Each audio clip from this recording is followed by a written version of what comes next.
8º encuentro de filosofía. ¿En qué crisis estamos? Arma algo en medio del desfonde. Edición especial. La potencia del pensamiento de Ignacio Leucovich. Coordinan Augusto Campos y Pablo Rossi.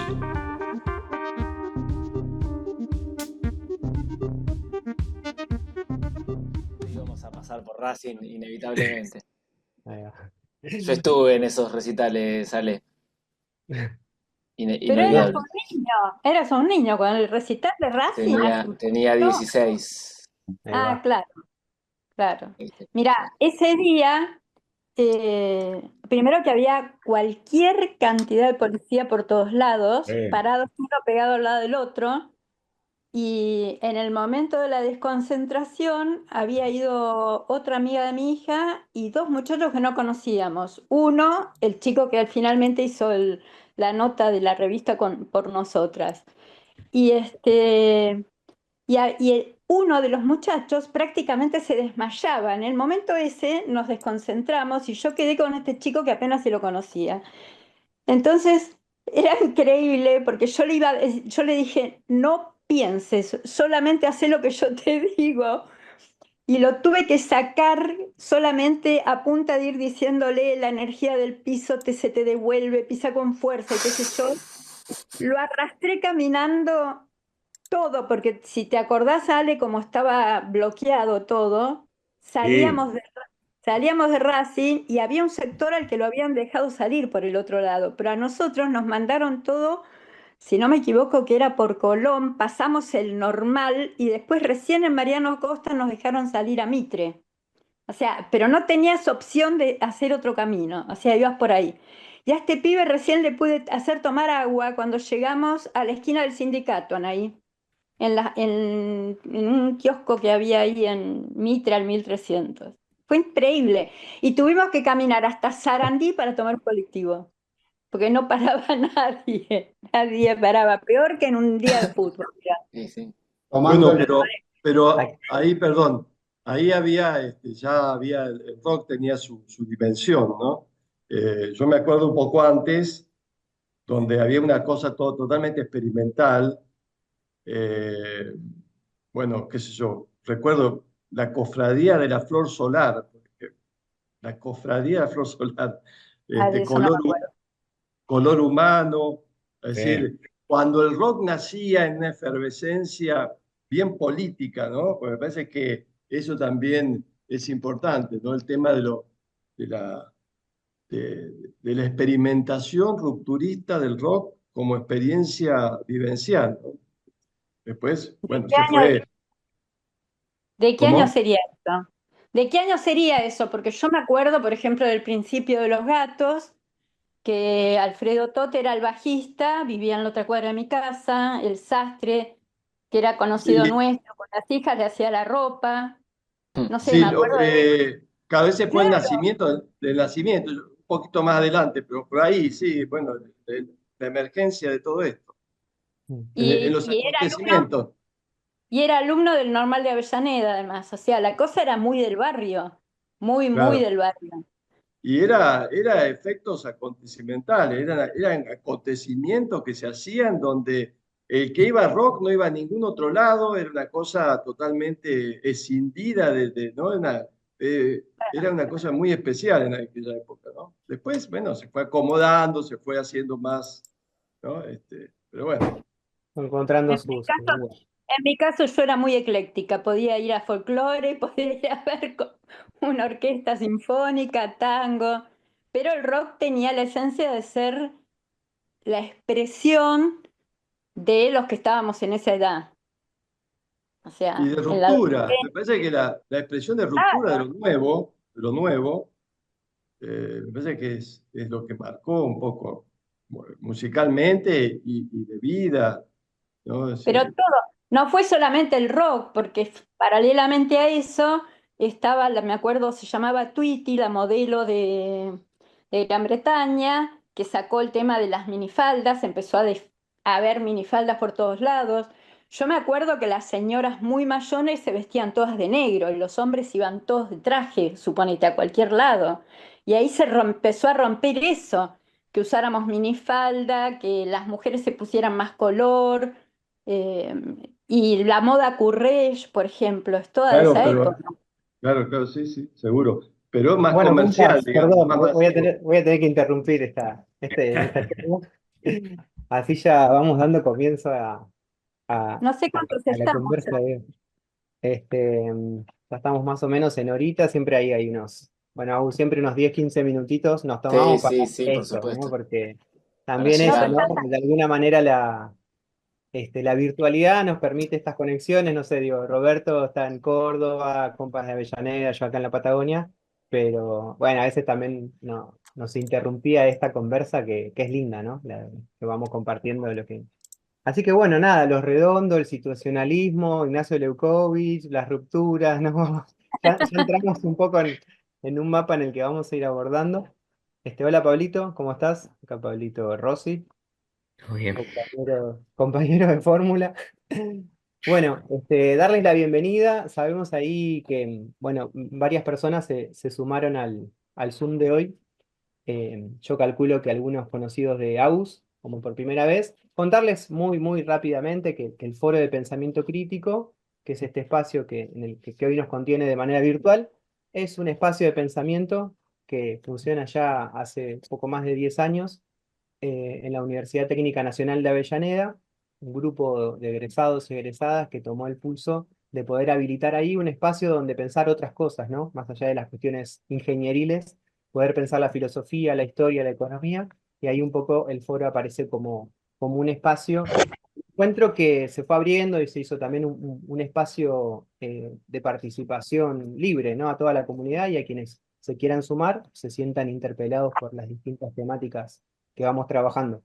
Em, bueno, quienes se suman hoy verán que hay una conversación cotidiana y esto tiene que ver con que el grupo funciona todos los sábados a partir de diferentes talleres y en este caso específico, que es el taller de filosofía, nos vemos una vez por mes. Entonces, bueno, vamos teniendo ahí nuestra regularidad de encuentros, pero lo que no quita es que cada encuentro tenga una connotación especial y se pueda ir sumando la gente que tenga ganas o que quizás le interpele más o menos la temática.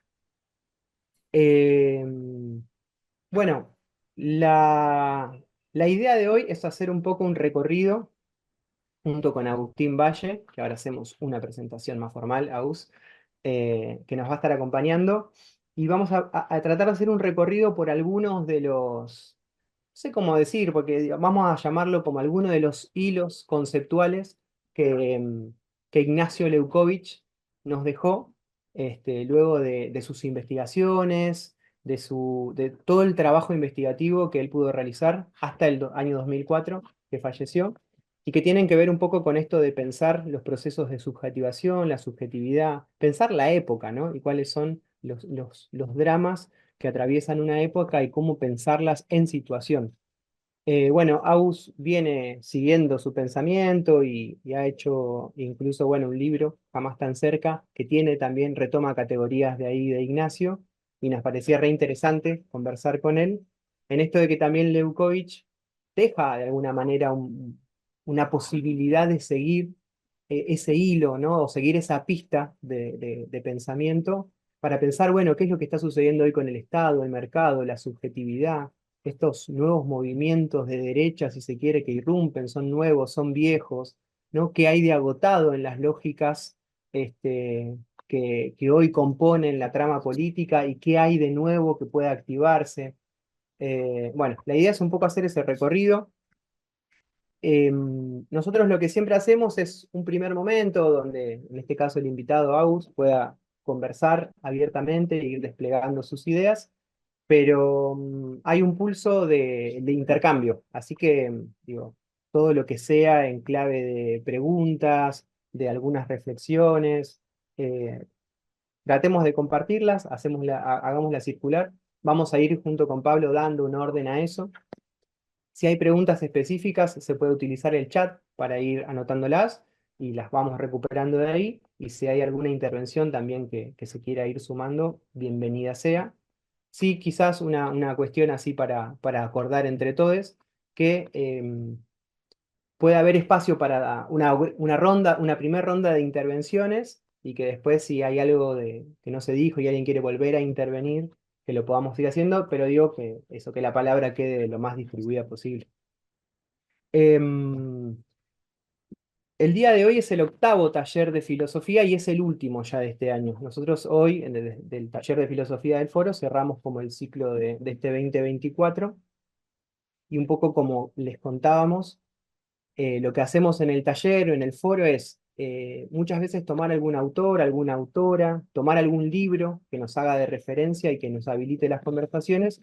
Y en este caso estuvimos abordando de manera continuada este librito que está acá, que editaron los compas de Coloquios de Perro, que se llama Todos los sólidos se desvanecen en la fluidez, y que recupera un montón de textos, de artículos, entrevistas a Ignacio Leucovich. Un poco desde ahí empezamos a pensar qué es esto del agotamiento de la lógica estatal, qué es esto de la aparición, la irrupción de la lógica mercantil en cuanto a pensar las subjetividades de la época, qué es esto de la catástrofe, ¿no? Del acontecimiento, del trauma, cómo pensar desde esas categorías la política, el elemento social. Entonces, bueno, hoy un poco le estamos dando una suerte de fin a ese recorrido, pero como todo fin, siempre un nuevo inicio. ¿Qué más? Que no se me quiero que se me pierda. Bueno, creo que un poco eso en principio. Contarles que también vamos a inaugurar una nueva metodología virtual, que un poco va a constar en que cada cada tanto vamos a hacer una especie de pequeño break de descanso visual y atencional, en esto de que también las pantallas es medio que come coco, con algunas canciones. Y en este caso elegimos ahí algunas piezas ricoteras, interpretadas por otros, que nos van a servir un poco para ir a calentar el agua, ir a hacer pis, no sé, extenderse un poco y retomar la charla. Vamos a ver cómo sale eso, pero siento que está bueno porque es el momento también en que incluso algunas de las cosas que se fueron diciendo, que van generando hacia adentro preguntas o reflexiones, hay un ratito ahí para que decanten y después las podamos retomar. Ale, no sé si tenemos algún aviso parroquial como para darle el inicio a esto, talleres que siguen. Tenemos los talleres, ya se van a ir anunciando. Hay un día que está libre, creo que es el 23, es libre, y el que viene hay taller y el otro también. Y bueno, el sábado 30 hacemos el cierre del foro, va a ser un encuentro presencial en Mitre 750 frente a la Plaza Alsina de Avellaneda. Así que bueno, eso va a llegar todo por los carriles habituales de comunicación. Ese es el devenir de estos próximos encuentros. Bueno, gracias, Ale. Bueno, entonces si estamos de acuerdo, después de esta primera previa ricotera que hicimos, podemos un poco arrancar con la conversa de hoy. Bueno, 8º encuentro de filosofía. El título que lleva este encuentro es ¿En qué crisis estamos? A modo de pregunta. Y una propuesta que es armar algo en medio del desfonde. Y esta es la parte 3. Y bueno, hoy, como les contaba, la edición especial es un poco recuperar la potencia del pensamiento de Ignacio Leucovich. Agustín Valle, hola Agus, ¿cómo estás? Ahora sí te saludamos formalmente. Nos va a acompañar en el diálogo de hoy y leo algo así muy cortito, Agus, si hace falta ampliar esta información que voy a compartir, vos me decís, pero bueno, para quienes no lo conozcan, Agustín es ensayista, es autor de varios libros. Justo hace un ratito hablábamos de uno de los libros del que él es coautor, que se llama ¿A quién le importa?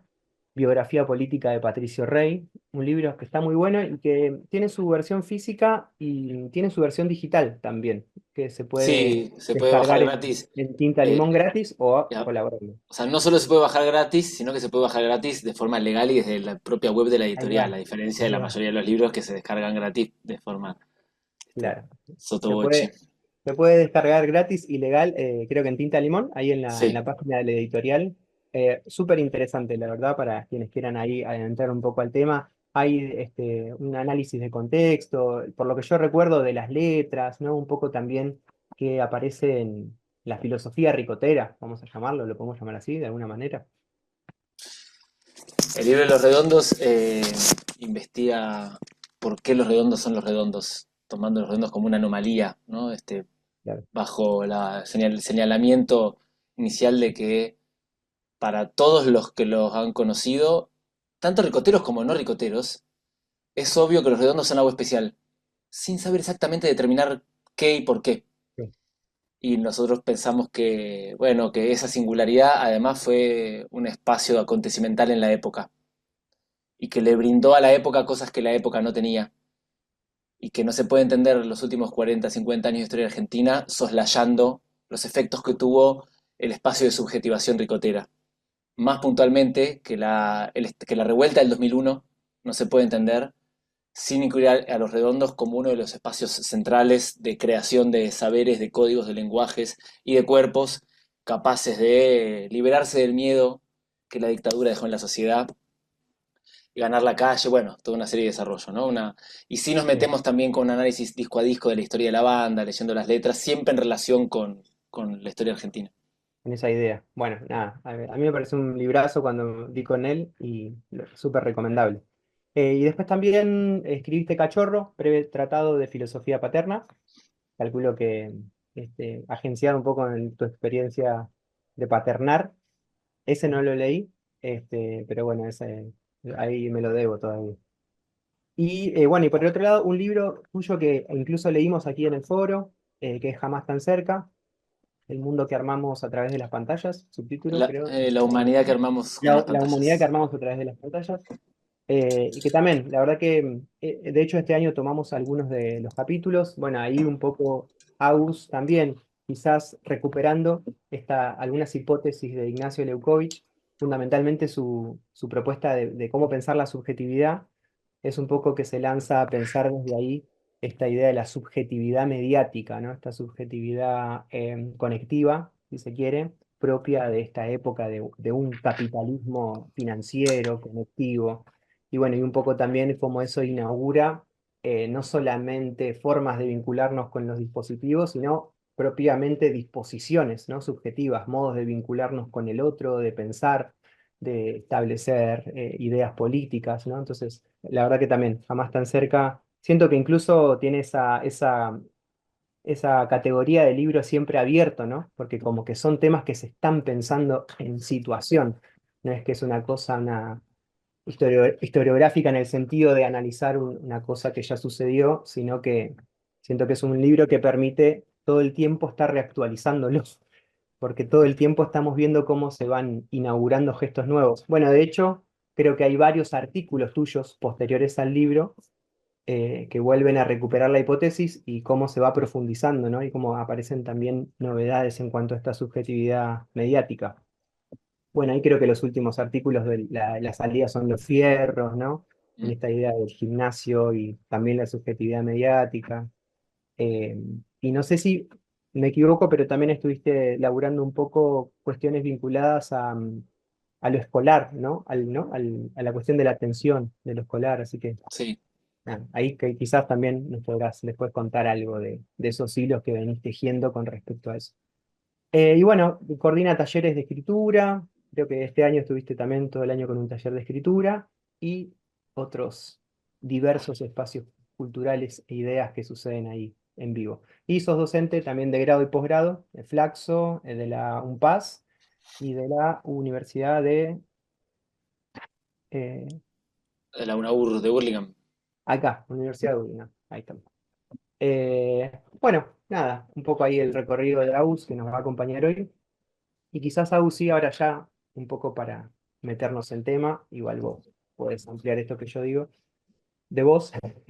Hoy nos convoca el pensamiento de Ignacio Lukovic y quizás me interesaba preguntarte, nos interesaba saber cuál es no solo tu primer acercamiento, más allá del acercamiento y demás, sino qué es lo que te convoca de las ideas de Ignacio, que fue trabajando, que fue investigando, qué es lo que te conmueve, qué es lo que te convoca, ¿no? ¿Qué es lo que te acerca a él para recuperarlo y pensar desde categorías que él fue investigando.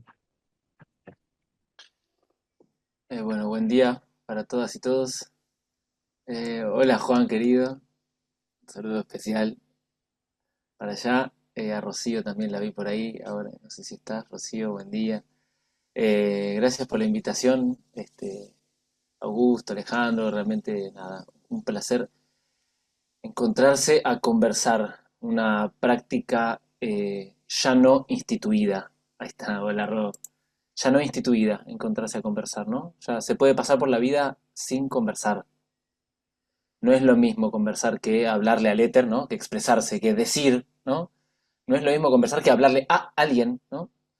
Conversar es una práctica específica y ya no viene dispuesta por las máquinas que organizan la reproducción de la realidad, ¿no? Así que la verdad que es un verdadero placer y agradezco a la gente que sostiene este tipo de espacios.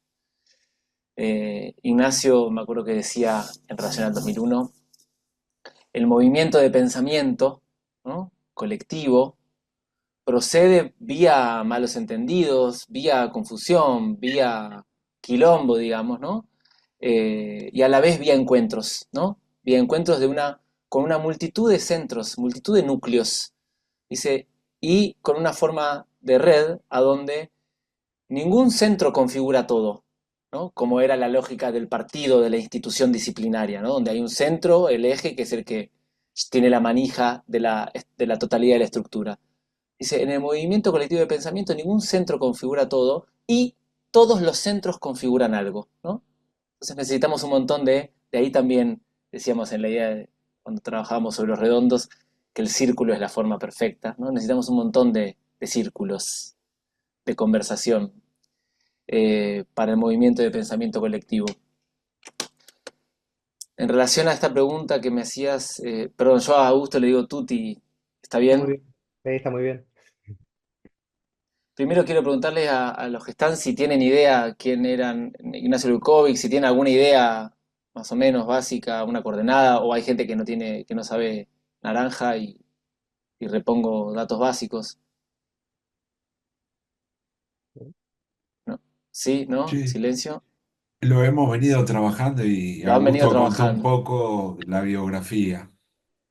Em, Ignacio, bueno, era historiador, em, pero a la vez era un historiador muy particular porque no se dedicaba a investigar el pasado, ¿no? Aunque su tesis de licenciatura, él estudió historia en la UBA, dice, se solía decir que tardó 16 años en hacer la carrera, 9 la de cursada, no, sí, y 6, 7 la tesis, eh, y era sobre demografía en Esparta, la tesis, integraba de joven la cátedra de historia antigua, pero después era un historiador dedicado a pensar el presente, ¿no? Lo cual es algo muy raro. ¿Con qué argumento? Un argumento muy, muy pillo. Con el argumento de que la historia estudia el pasado, pero no por un interés en el pasado, sino porque el pasado es un campo de muestras sobre cómo se producen las alteraciones, los cambios, las mutaciones en la humanidad, en la historia humana. Cómo se produce la subjetividad y cómo varía, ¿no? La subjetividad, cómo se desplazan y transforman los lazos sociales, ¿no? Los tipos de lazo social y de cómo cambian las lógicas sociales, etcétera, etcétera. Entonces decía, el historiador estudia el pasado para darse de herramientas para estudiar el cambio. El historiador en realidad estudia el cambio, dice, yendo al pasado para obtener herramientas que después puede usar para pensar el presente, pensar historiadoramente el presente. Aplicar una mirada historizante sobre el presente sería tratar de distinguir en el presente tipos de fuerzas. Fuerzas que son lastres, que todavía existen, pero que no son del presente, y fuerzas activas, ¿no? Que están traccionando el presente, ¿no? Que traen, que arman tendencia, ¿no? Que están movilizando, ¿no? Una cosa, todo existe, pero una cosa es lo que todavía existe, y otra cosa es lo que está creando realidad nueva, ¿no? Lo que está marcando el tono de una época. Entonces, por ejemplo, todavía existe la monarquía, ¿no? Y sin embargo, la monarquía no organiza subjetividad. Aunque a los amigos españoles, para gastarlos, podamos llamarlos súbditos, ¿no? Buscando con algo los tenemos que poder gastar. Eh, yo lo conocí a Ignacio, digo, la pregunta que me hace Tuti de qué es lo que a mí qué es lo que a mí me enganchó, qué es lo que a mí me atrajo, es complicada para mí porque no concierne solo a una dimensión teórica, no me atrae solamente el aspecto teórico del pensamiento de Ignacio, yo lo conocí, yo estudié con él, eh, en la época en que todavía existían los redondos. De hecho, el primer día lo conocí cuando yo tenía 17 años. Estaba en el colegio secundario, había dejado de militar en una estructura muy rígida donde militaba y quería hacer algo, además de ir 4 horas y pico a la escuela. Y supe de estos historiadores. Nacho en ese momento trabajaba con 3 personas, sobre todo Mariana Cantarelli, que era una historiadora, una colaboradora muy estrecha, eh, que por cierto es la que prácticamente redactó el libro Del fragmento a la situación, ¿no? Del fragmento a la situación es uno de los libros de Ignacio, del cual el libro de Coloquio de Perros toma casi la mitad de los textos, vienen de ese libro, que fue redactado por ella. Bueno, me enteré de que unos historiadores copados particulares, que sea especiales, que hacían talleres y cursos sobre historia, y me acerqué. Yo tenía una campera de jean que tenía hecho en aerografía, dibujado atrás en la espalda el dibujo de Rocambole del esclavo rompiendo las cadenas. Ese famoso dibujo de Rocambole de los redondos, todos lo tienen que haber visto, ¿no? Que es una cita, un homenaje a Dalí. Es un esclavo, un tipo todo demacrado, pero que rompió la cadena, ¿no? Y ni bien la rompió, la cadena se convierte en bandera del festejo de su propia liberación. Y apenas lo vi a Ignacio me vio la campera, fue y sacó de la biblioteca un libro, que era un compendio de artículos sobre drogas, que se llamaba Drogas en el siglo que viene, y él había colaborado con un artículo y me muestra el artículo suyo que tenía un epígrafe que era: lo mejor de nuestra piel es que no nos deja huir. PR, ¿no? O sea, discretamente había puesto PR en vez de Patricio Rey. Ya eso a mí ya me cautivó, ¿no? O sea, un intelectual de camisa, con una biblioteca impresionante, que en el 99 a su artículo sobre drogas le ponía un epígrafe de los redondos, eh, ha empezado a compartir. Ya me parecía, ahí está, eso. Sí, eso para mí es una imagen que sintetiza la potencia de conversión o de transformación afectiva que da la politización, ¿no? Porque ese personaje, parte del dolor, ¿no? Tiene dolor, está todo lastimado, y del dolor al dolor lo convirtió en rabia, ¿no? Y a la rabia la convirtió en festejo. Es un poco las transformaciones de las que habla Nietzsche del espíritu, ¿no? Paralelo, no es lo mismo, Nietzsche no lo dice así, pero muestra cómo la politización puede convertir afectos, ¿no? Y cómo el dolor, la tristeza se puede convertir en rabia y la rabia se puede convertir en alegría, ¿no? O sea que a la rabia también la tenemos que disputar como una rabia que engendre alegría, ¿no? Tenemos que ser capaces de ofrecer un odio mejor, un odio que apunte a una alegría.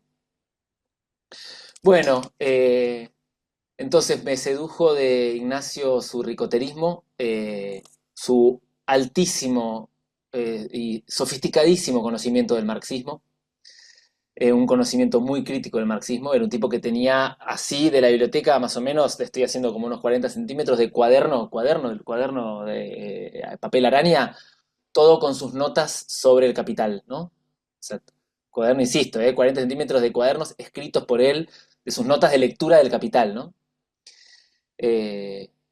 Bueno, y a la vez era un tipo que, sobre todo, me parece, a diferencia del grueso de los intelectuales, Borges decía que el poeta no trabaja de poeta, no es poeta de 8 a 12 y de 16 a 20. El poeta es poeta, ¿no? Y es poeta todo el tiempo. Y Nacho Leucovitz tenía algo así, no era un intelectual eh, que ejercía burocráticamente su trabajo, ¿no? Que sabía cuál era su fórmula, cuál era su discurso, iba y lo aplicaba y lo repetía. Era un tipo que daba la sensación de estar en estado de pensamiento permanente. Y ese estar en estado de pensamiento permanente resultaba muy estimulante, porque además es un gesto como igualitarista, porque la premisa de estar en estado de pensamiento permanente es que, che, nosotros podemos pensar, ¿no? nosotros podemos pensar, y no solo nosotros podemos pensar, sino que el pensamiento es, por definición, no delegable, ¿sí? El pensamiento es no delegable. El saber es delegable, ¿no? Podemos tomar saber de una luminaria. El pensamiento no. Nadie puede pensar por nosotros. No podemos delegar el pensamiento en otro. Entonces ahí no estamos pensando, ¿no? Ahí en todo caso estamos... Y Nacho era un tipo que lograba hacerte sentir a todos, era increíble, que te ibas pensando, ¿no? Entonces que lo que él hacía era también activar tu propia capacidad de pensar. Y pensar era pensar el presente, ¿no? Pensar el presente. Entonces, la biblioteca era una fuente de insumos y de recursos, no era una autoridad, ¿no? No había que coincidir, ¿no? Y llegar a lo que dicen los grandes libros. Dice, el academicismo, dice Ignacio, el academicismo es un gesto que cuando detecta discusiones, conversaciones, problemas, inquietudes realmente existentes, las interpreta como eco asordinado de discusiones que tuvieron su valor de verdad en otras circunstancias previas, ¿no? Ah, sí, lo que estamos hablando acá es lo que discutían Bataille y Baudrillard, ¿no? Ponele, por decir algo, ¿no? Entonces, solamente llevándolo a una u otra orilla del Sena se puede validar lo que nosotros estamos tratando de pensar, ¿no? Eso ya es academicismo, obreros del pensamiento, como decía Nietzsche, una burocratización del pensamiento, un gesto vitalista que en el fondo para mí tenía una desesperación, ¿no? La desesperación de saber que si no pensamos nos lleva puesta la estupidez. Y la estupidez puede ser incluso recontra ilustrada, ¿no? Consiste en percibir en base a supuestos y estar suponiendo y llegar a las situaciones ya suponiendo, ¿no? Y entonces en vez de percibir, aplicar las representaciones que traemos como supuestos sobre lo que nos encontramos, ¿sí? Eh, y alejarnos, por lo tanto, de la singularidad de lo real. En ese sentido, en 1999, eh, Ignacio era, bueno, una bocanada de aire fresco, ¿no? Para pensar un momento sociopolítico donde por un lado había una gran efervescencia cultural, ¿no? Había una cultura de resistencia. En ese momento la palabra cheto, por ejemplo, no significaba algo bueno y deseable. La palabra cheto todavía era una impugnación, ¿no? En un momento de gran efervescencia cultural, pero de gran crisis de representaciones políticas, de gran crisis de horizontes políticos, alguien que se atreviera a decir lo que tenemos que pensar es el presente y lo que hay que pensar son las situaciones en las que estamos, porque no hay otra cosa que las situaciones en las que estamos, y el pensamiento tiene que ser una estrategia de subjetivación, y eso es lo político, ¿no? Un modo para que los sujetos puedan reinventarse a sí mismos y romper con el destino inercial que tiene asignado y no necesariamente alcanzar grandes horizontes trascendentes preestablecidos. Bueno, era liberador, ¿no es cierto? Era realmente liberador pensar del modo en que proponía Ignacio. Entonces, a mí me alucinó, bueno, un tipo que, bueno, tú te contabas, yo escribí un libro sobre los redondos y en parte me sentía autorizado íntimamente a hacerlo porque le había leído al pasar, no sé, una vez hojeando el libro de Alain Badiou, filósofo francés, El ser y el acontecimiento, un bodoque tremendo, que Ignacio lo había leído en una semana encerrado con coca, pero con hojas de coca, y yo ojeándolo, de pronto encuentro que decía, anotado en un margen, decía, esas hembras no son dulces, no me acuerdo, alguna frase de Los Redondos, y que a los redondos había que tratarlos como, ¿no? Había que verlos como una experiencia política. Y acordándome de ese gesto de libertad intelectual, después dije, vamos a escribir un libro sobre los redondos en clave filosófico-política. O yo también escribí un libro de ensayos de fútbol, Tuti nos comentó, en realidad lo compilé, se llama De pies a cabeza, ensayos de fútbol, donde invité a gente, incluso gente de Avellaneda, mi amigo Rubén Mira, eh, y también autorizado íntimamente porque Ignacio había escrito un artículo inédito llamado Gol de la Libera, que contaba una anécdota, el loco de la Libera, que jugó en Racing, una vez hizo un gol y le anularon el gol porque el árbitro decía que la pelota había entrado por el costado del arco, que la red estaba rota. Y fue al programa en Fútbol de Primera, ¿no? Y el loco decía, ¿ves? La pelota entró al arco, es gol. Y le reproducían la jugada en cámara lenta y le mostraban cómo la cámara lenta demostraba que la pelota había entrado por afuera. Y él desconocía la cámara lenta, la ignoraba, y decía, mirá, yo soy jugador de fútbol, pateé al arco y la pelota entró, es gol, ¿no? Y entonces Ignacio había escrito un artículo llamado Gol de la Libera, donde decía que ahí en esa discusión se ponía en juego dos modos distintos de la ontología, ¿no? Y lo desarrollaba. Y a mí me quedó tanto, ¿no? Que alguien pudiera tomar el material de la vida cotidiana, ¿no? Que alguien pudiera ver en el programa de fútbol del domingo a la noche cómo se ponía en juego la ontología, que me parecía esto, una invitación a una libertad intelectual muy, muy, muy, muy estimulante. Después podríamos, que quizás lo dejo para otra, después, ¿qué encuentro de invitante hoy en la obra de Ignacio, ¿no? Que también tiene todo, pero me parece que ya hablé bastante para la primera pregunta. Sí, sí. Me parece que es la pregunta, incluso, ¿no? Que nos interesa también desarrollar esta segunda que marcás. Em, Voy a hacer lo siguiente, voy a leer un fragmento que es de Ignacio, pero vos lo recuperás en este texto que en abril publicaste sobre los 20 años de su Mm. muerte, que se llama Pensar sin el Estado. Solo voy a leer ese fragmento que siento que tiene sentido con todo esto que decís vos, porque es un fragmento pensado en situación, ¿no? Esto recuperando también el modo de pensar de Leucóvitch. Y quizás seguidamente al fragmento la pregunta es, ¿qué sentido tiene hoy esta hipótesis? Y si es necesario volver a ese hilo y no, o por qué. Yo leo el fragmento y voy a poner una canción. Y vos pensate eso. El fragmento dice, el Estado Nacional murió, pero debemos lidiar con sus sombras. ¿No? Eso. Y esa frase tiene tiene un sentido antes del 2004, y esa frase hoy, 2024, quizás sea necesario disputarle de vuelta, ¿no? El ¿El sentido. Estado Nacional o el Estado-Nación? El Estado-Nación, perdón. El El Estado-Nación. Estado-Nación murió. El Estado-Nación soberano sería, ¿no? Como un poco siguiendo su hilo. Debemos lidiar con debemos lidiar con sus hombres. Escuchamos un temita, me siento en una radio, pero siento que va a estar bueno.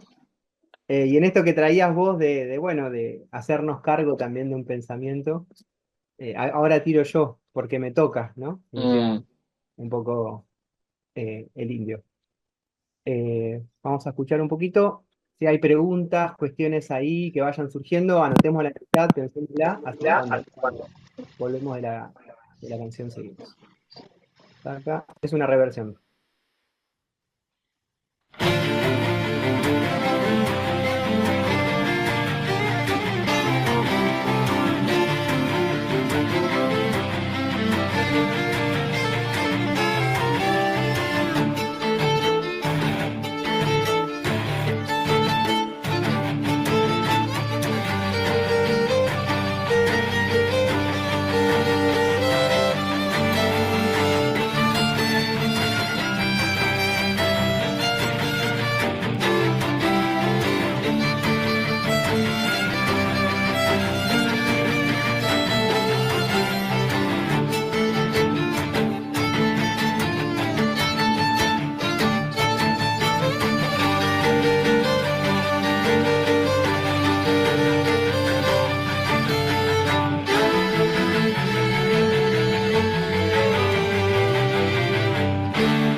Bueno, ahí va. De la mano del Club de Toby. Vencedores vencidos, versión instrumental, porque bueno, la letra ahí ya la tenemos, ¿no? Eh, ahora tiro yo porque me toca. Eh, Agus, te mencionaba esta frase: el Estado-Nación, no el Estado soberano, murió, pero debemos lidiar con sus sombras. Eh, ¿Qué onda? ¿Cómo pensar hoy esa frase? ¿Cómo recuperamos esa idea? ¿Qué hilos tomamos? ¿Qué significa? Bueno, el tema se oye muy mal. Yo lo escuché bien y me encantó, gracias. Tuti, aparte no conocía esa versión. Se escucha bien, me parece, ¿eh? Sí, yo Ah, escuché bien. Bueno, es un quilombo, me parece, ¿no? Creo lo que estás preguntando es un quilombo, en el sentido de que estamos en problemas. Y a la vez estamos en problemas en el sentido de que si solo hay catástrofe, pensando en términos leucovichianos, no estamos ni siquiera en problemas. O sea, estamos tan mal que ni en problemas estamos. Porque un problema es algo que podemos formular, ¿no? A lo que le damos nombre. Y al darle nombre, lo organizamos, ¿no? Lo disponemos. A Nacho le gustaba esa cita de Marx, que la humanidad solo se da problemas que es capaz de resolver, ¿no? Que se cruza con una idea de Henri Bergson, filósofo franchute, que decía: un problema encontrará soluciones solo a la altura de su formulación. Es decir, que cómo formulemos el problema, cómo lo nombremos, cómo lo digamos, qué nombre le pongamos, organiza el escenario donde están ya las condiciones de lo que podemos al respecto, ¿no? Entonces, creo que todavía falta nombrar nuestras condiciones como problema. Horrible, dice, mira, también a algunos se le escuchó mal, a mí se me escuchó, yo escuché bien. bueno, ahí. Estamos en problemas, pero ¿en qué problemas estamos, no? Creo que no tenemos todavía ni capacidad de ponerle, de nombrar bien en qué problema estamos. De que hemos quedado muy huérfanos de representaciones y muy huérfanos de lenguaje y de categorías y de conceptos para pensar y para entender lo que está pasando. Eh, Ayer comentaba, fue la presentación de la revista Crisis, no sé si la conocen, una revista en la que colaboro hace muchos años. No tantos como los 50 que tiene la revista Crisis, ¿no? Colaboro desde que volvió la crisis en el 2011. Y llevaba la idea de que... No es una idea. Escribiste con los Vogelius, ¿Con quién? con Vogelius, los originales de la revista. Ah, eh, no una idea, sino un señalamiento, ¿no? Que es que ya nadie canta Vamos a volver, o si se canta, se cantará en algún lugar medio sectario, de una secta que nadie ni se entera. Ya no cantamos, no cantamos Vamos a volver, ¿no? Ya no hay dónde volver, ¿no? Este es un signo de, de que no solo hay una crisis de la representatividad política muy aguda, de la cual este gobierno es expresión, ¿no? Es decir, que este gobierno no es expresión de un deseo de tal cosa como este gobierno, sino de una crisis de la representación política. Acordémonos de que las PASO del año pasado fueron las elecciones con menor participación desde el retorno democrático.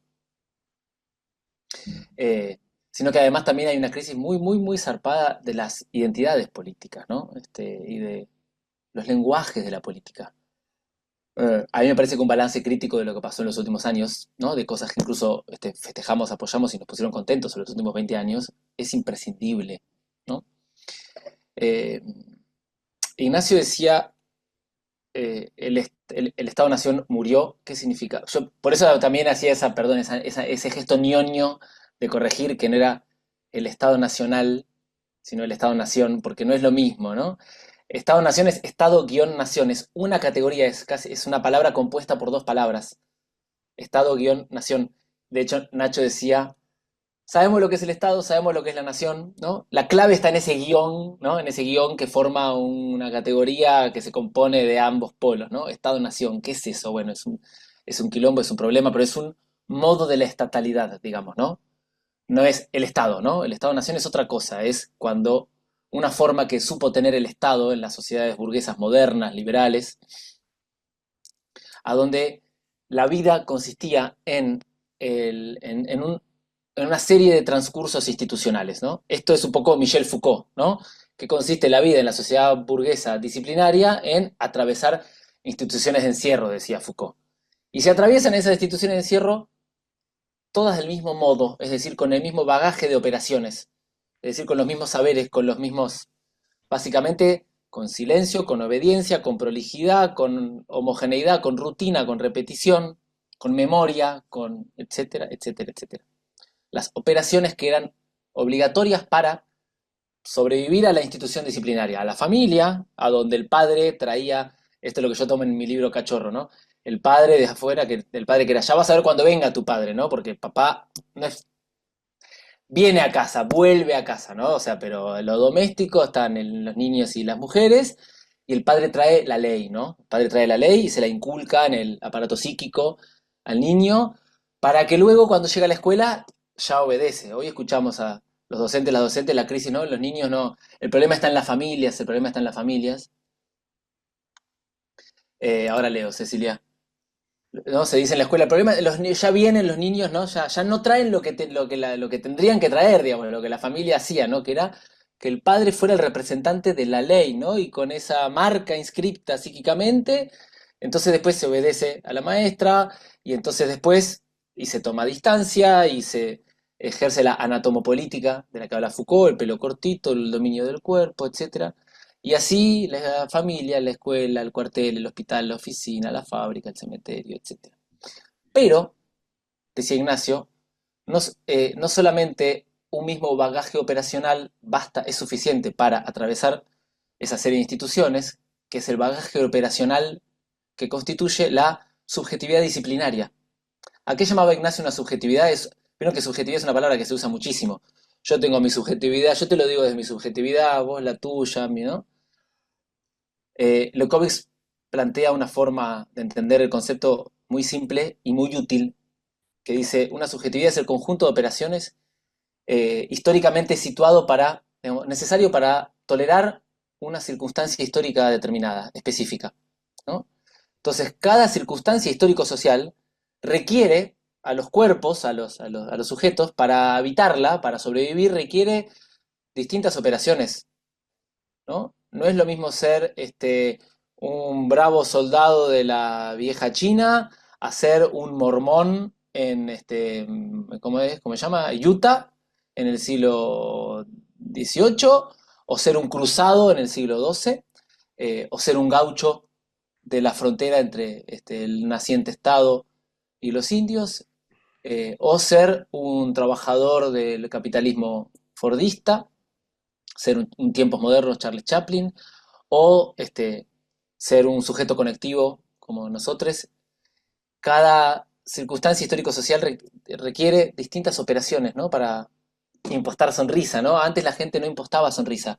Antes para la foto o para el retrato había que estar serio, ¿no? Ahora tenés que hacer el gesto de la alegría, aunque no estés alegre, aunque no estés contento. Son operaciones diversas que hay que hacer para sobrevivir, ¿no? En una circunstancia. Eso es la subjetividad. Ahora, en tiempos institucionales, dice Ignacio, la eficacia de ese arco institucional estaba dada porque había una meta-institución que era la que integraba y regulaba el conjunto del arco institucional. Esa meta-institución era el Estado-Nación, en la cual se apoyaba la eficacia de todas las instituciones particulares, ¿no? Era la legitimidad en última instancia, y era el garante de la ley, y esa ley era lo que nos hacía iguales, ¿no? Lo que nos hacía semejantes. Éramos semejantes porque éramos iguales ante la ley, ¿no? Nunca había encuentro entre dos en tiempos de Estado-Nación, ¿no? Siempre había un tercero que mediaba, que era la ley. Cualquier quilombo, la ley está, y si alguien no la cumple, está incumpliendo la ley, ¿no? Entonces el Estado-Nación no era solamente unos edificios o unos papeles o unos discursos, sino que era un conjunto de edificios, papeles, discursos, funciones, prácticas, policías, programas, etcétera, que fundaban una subjetividad, la subjetividad del ciudadano, ¿no? Muy propia de la maduración de la modernidad, ¿no? De la modernidad con la figura del ciudadano, con la epistemología del saber y con la historicidad del progreso, ¿no? Entonces el ciudadano tiene saberes que legitiman el habla y tiene una temporalidad de largo plazo, ¿no? Con una perspectiva de progreso lineal, ¿no? Y cuando Ignacio Leucovitz viene a decir que el Estado habla a señalar el agotamiento del Estado-Nación, no está hablando de la muerte del Estado, sino del agotamiento de la capacidad del Estado-Nación de instaurar subjetividad, de donar subjetividad, de darnos ser, ¿no? El Estado daba ser a tal punto de que subjetivarse, la subjetivación crítica era romper el encierro, escapar, ¿no? Era escapar, fugar, esconderse, la clandestinidad, lo subterráneo, ¿no? No ser visto por, ¿no? El Estado-Nación era un mediador universal, no había puntos libres entre dos, todo era mediado por el Estado-Nación, ¿no? Ahora, el Estado-Nación cae en un proceso histórico que tiene como, bueno, diversas características, entre ellas, sobre todo, me parece, el principal vector es la emergencia del capital financiero, como modo como patrón de acumulación dominante en el capitalismo, que prescinde, por ejemplo, de la temporalidad del largo plazo y del progreso, de la construcción y de la elaboración. De ahí que tenemos un presidente que pasó de la nada a la gloria, para volver a citar a Patricio Rey. Ya no hay elaboración, construcción, progresividad, ¿no? Hay instantaneidad y viralización.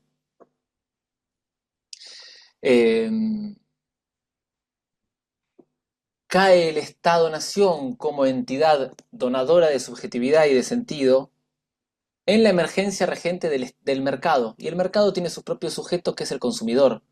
Leucovitz señala al consumidor que incluso pasa a tener rango constitucional, es decir, el Estado reconoce que ya hay un sujeto que no es el sujeto que produce el Estado, que es el ciudadano, sino que hay otro sujeto que no produce el Estado, que es el consumidor. Entonces ahí el Estado está reconociendo que, vamos a decirlo así, que el Estado procede sobre realidades que no funda, sobre realidades que no son fundadas en lo estatal, ¿no? Procede, pero no precede, ¿no? El Estado-Nación precedía a las prácticas sociales. El Estado técnico administrativo, que es la forma, es la estatalidad postnacional, digamos, ¿no?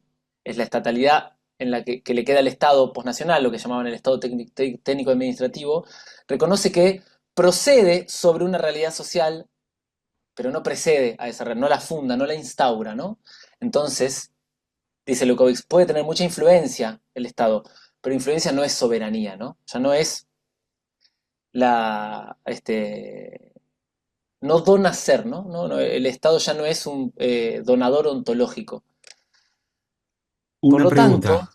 sí, Uno puede hacer un paralelismo entonces entre Estado-nación y el capitalismo tradicional, que sí, al incorporarse el capitalismo financiero rompe esa relación, sí, entonces deja sin sentido el Estado-nación.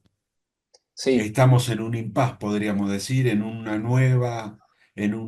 la espera de una nueva construcción que valide en última instancia algo que Sí, reemplace o varias cosas que reemplacen al Estado-nación.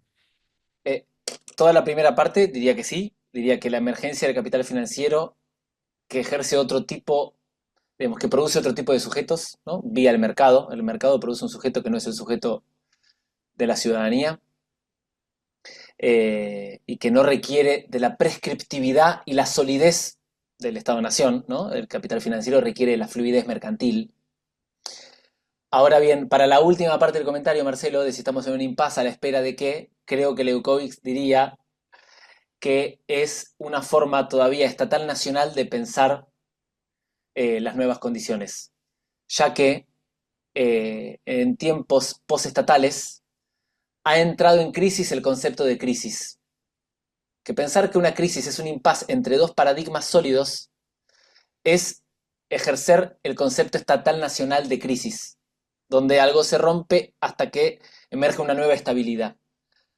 Dice, el capital financiero, el capitalismo financiero, tiene a la crisis como condición permanente. Y si quedamos, si quedamos esperando que algo reponga nuevas estabilidades y nuevas configuraciones sólidas, bueno, ahí es donde está operando en nosotros la sombra del Estado. Esa idea de sombra del Estado, Nacho la toma de Nietzsche, ¿no? Nietzsche decía, Dios murió, hago un paréntesis, a mí me gusta añadir, Dios murió cuando apareció la electricidad, Dios murió cuando apareció lo eléctrico, pero todavía lidiamos con sus sombras, ¿no? Es decir, como con los supuestos de que todavía, ¿no? Como con la inercia de pensar en esos términos, ¿no? Entonces, como si fueran gestos o tics que tenemos tan internalizados por siglos, tan automatizados, que todavía esperamos, ¿no? Entonces todavía tendemos a leer con representaciones heredadas las nuevas condiciones. Entonces, esperar y pretender que vuelva y que reponer, ¿no? Y que... ahí es donde está la sombra del Estado. Entonces, Nacho murió kirchnerista, en el sentido que Nacho murió entusiasmado con el nuevo proceso que estaba tomando al Estado argentino. Nacho murió el 4 del 4 del 4 de abril del 2004. O sea, habían asumido Néstor hacía meses. Y estaba entusiasmado porque veía ahí un proceso de renovación de las posibilidades de lo estatal, donde él creía que había una conciencia de que el Estado ya no podía lo que antes podía, de que el Estado ya no era lo que había sido, como si hubiera un pensamiento postestatal en el Estado. El libro más conocido de Ignacio se llama Pensar sin Estado, que está aquí. Y pensar sin Estado, dice, pensar sin Estado, no, para mí me parece muy interesante, suele entendérselo, ¿no? O se lo podría entender como una frase anti-Estado, ¿no? Sí. Cuando, y esto Ignacio lo decía explícitamente, no se trata de pensar contra el Estado, no se trata de pensar que no hay Estado, sino de pensar sin Estado como lugar del pensamiento. El Estado es un lugar del pensamiento. Cada vez que pensamos que hay alguna trascendencia, que hay alguna finalidad trascendente, ¿no? Que hay alguna base fija, ¿no? Alguna basamenta fija que organice y que regule los intercambios, que nos permita presuponer cuáles tienen que ser los términos de los encuentros, ¿no? Que nos permita llenar los encuentros de presupuestos. Bueno, ahí está el Estado en el pensamiento, ¿no? O que nos haga esperar que alguien piense por nosotros, o esperar que alguien resuelva por nosotros. Ahí está el Estado. Decía, entonces, sería pensar sin Estado al Estado también, ¿no? Sería también pensar sin Estado al Estado que hay. Pensar sin Estado lo que puede el Estado, lo que podemos con el Estado, lo que podemos en el Estado. De hecho, la frase, pensar sin Estado, si lo tomamos literalmente, si lo analizamos sintácticamente, habla del pensamiento, habla de cómo pensar, más que del Estado, ¿no? Claro. Entonces Ignacio estaba entusiasmado con cómo estaba siendo pensado el Estado desde el Estado en esos primeros meses del 2004, porque me parece que veía ahí que ya no era el un viejo pensamiento finalista, trascendente, sino que se habían incorporado para la estatalidad valores, códigos, formas, procedimientos, rasgos subjetivos que habían emergido de la multitud, que habían emergido de la movilización, ¿no? De la movilización multitudinal, y que se exploraba de qué eficacia era capaz los recursos del Estado en relación con un estado de movilización social efervescente. Entonces, el gobierno ahí era una interfaz que articulaba la institucionalidad estatal con la movilización social. Si después pasamos a pensar que los ciudadanos son empoderados por el Estado, ¿no? Ya no hay interfaz, ya el gobierno no es una interfaz que articula la institucionalidad estatal con la movilización social. Ya se borra el hecho de que esa nueva legitimidad del Estado se basó en la revuelta y en la asamblea en última instancia, ¿no? Si se vuelve a creer que primero está el Estado, que es el que va, que brinda, que da, ¿no? Lo cierto es que volvimos a querer el Estado después de la revuelta, solo después de la revuelta, después de la asamblea. La asamblea es el órgano, es un órgano de la igualdad, del igualitarismo, porque en la asamblea todos somos iguales, y es un órgano de radicalidad democrática porque no hay nadie por arriba de la asamblea. No hay nadie superior a la asamblea, ¿no? En la asamblea estamos nosotros y no tenemos que hacerle caso a nadie, digamos, ¿no?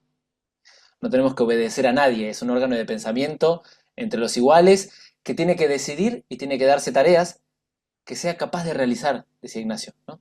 Porque si la asamblea se propone cosas que no puede realizar, pasa a depender de alguna entidad superior. Entonces ya no es una asamblea, ¿no?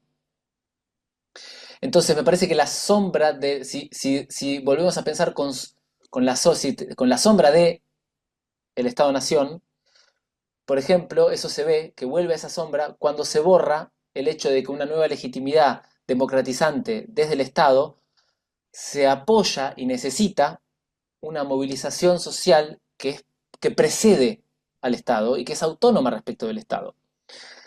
Y el problema está en que si borramos eso y le decimos a la gente que es empoderada por el Estado, cuando después en realidad en la práctica la inclusión se organiza a través de la inclusión en el consumo, en el mercado de consumo, es decir, que la subjetividad que se refuerza es la subjetividad consumidora, la subjetividad mercantil, al sujeto mercantil le va a romper soberanamente las pelotas o los ovarios que le digan que lo que tiene es porque se lo dio el Estado. El sujeto mercantil, la verdad que tiene es la de su esfuerzo individual, su emprendedurismo o su capacidad de supervivencia, según si hay épocas de vacas gordas o épocas de vacas flacas, ¿no? Y el Estado, en todo caso, que me dé y que no me moleste, pero que no me diga que lo que tengo es porque me lo dio el Estado, ¿no? Entonces ahí, volver a pensar con la sombra del Estado fue un problema muy costoso, ¿no? Fue un problema realmente muy costoso. Por eso estamos ahora en un gigantesco quilombo, que ni siquiera sabemos cuál es el problema, ni siquiera tenemos los nombres del problema, por cuanto los lenguajes que teníamos, que insisto, tenían una legitimidad que arraigaba en la revuelta, que arraigaba genealógicamente en la revuelta, y que perdió sus banderas, perdió sus lenguajes, quedaron quemados en un proceso que los siguió denunciando a la par de una política calamitosa, como fue la del último gobierno que al menos yo voté. Y por lo tanto ahora es increíble leer el texto de Ignacio sobre la catástrofe. Empieza diciendo así, perdón, si me disculpan, a ver si lo encuentro, que es una versión, el que está en este libro es una versión un poco distinta, más, el que está en el libro de Coloquio de Perres está como sintetizado. Catástrofe, dice así, escuchen cómo dice. La palabra catástrofe, el libro salió en 2004, ¿no? La palabra catástrofe hace un tiempo que circula cuantiosamente entre nosotros. Parece un mero intensificador, del tipo la peor crisis de nuestra historia. Como si uno anduviera simultáneamente con un catálogo de nuestras crisis y un preciso crisómetro destinado a compararlas. Es increíble, ¿no? Que leer un texto de hace 20 años que empiece diciendo la peor crisis de nuestra historia, realmente increíble. Y para mí es un recurso fundamental el pensamiento de Ignacio porque logra que pensar sin estado, es decir, pensar sin saber, pensar en condiciones de catástrofe, pensar asumiendo que los grandes recursos, que las grandes salidas, que que los términos sagrados ya no nos sirven, y que igual poder encontrar una vitalidad para el pensamiento, ¿no? Poder pensar poder plantear que ahí es mucho más necesario encontrarse y pensar nuestras condiciones. Me parece que hoy es de un valor extraordinario, ¿no?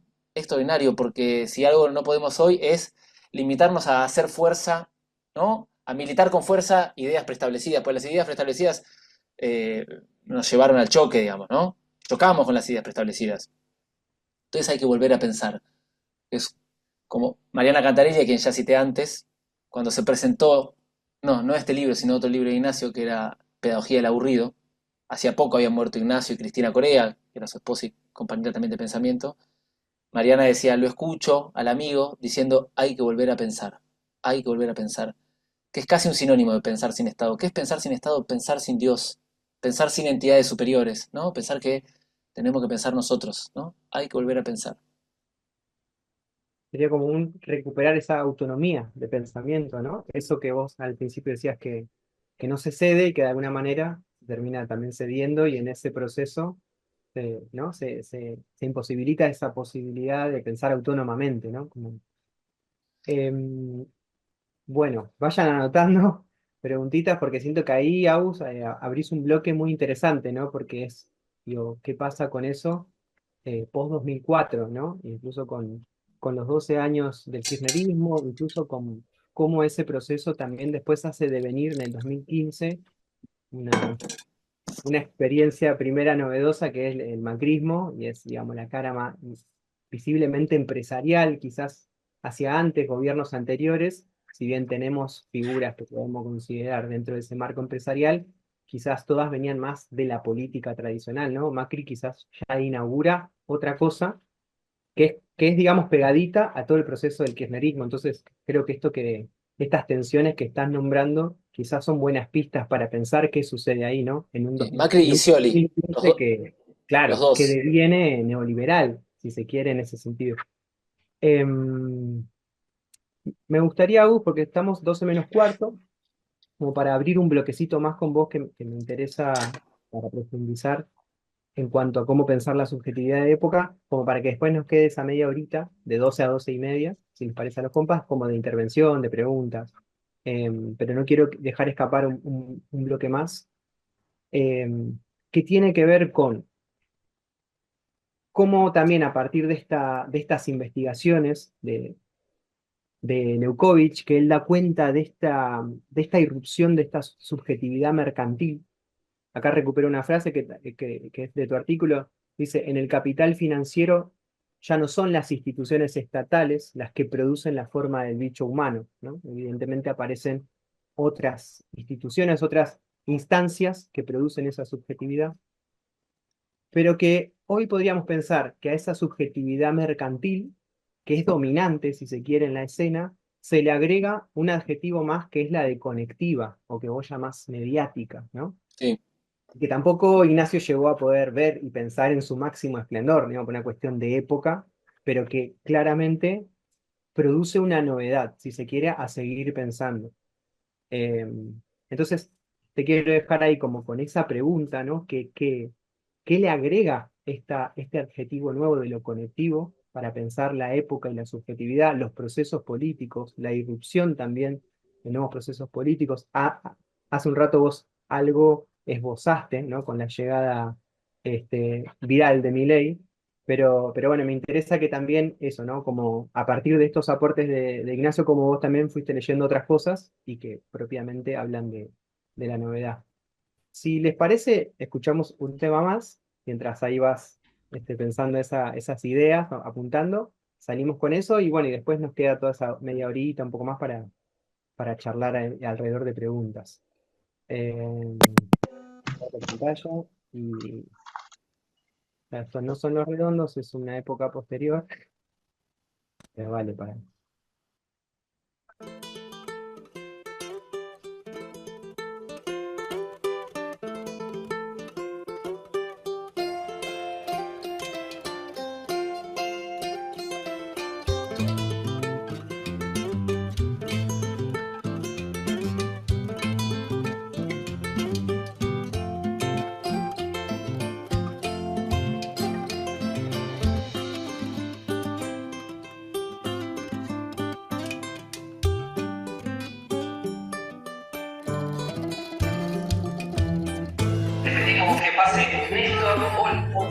La inocencia que no ves, los milagros que van a estar de tu lado cuando comiences a leer de los labios a ignorar los embustes y gustar con tu lengua de las aguas que son dulces, aunque te sientas mal si no hay amor, que no haya nada entonces. entonces, alma mía, no vas a regatear. Un hermoso día es hoy, ay, qué bello día es hoy, está para desatar nuestra tormenta que va a tronar por el dolor. Juegan a primero yo y después a también yo, y a las migas para mí cierran el juego, porque ya saben que el tonto nunca puede oler al diablo, vida mía, ni si caga en su nariz.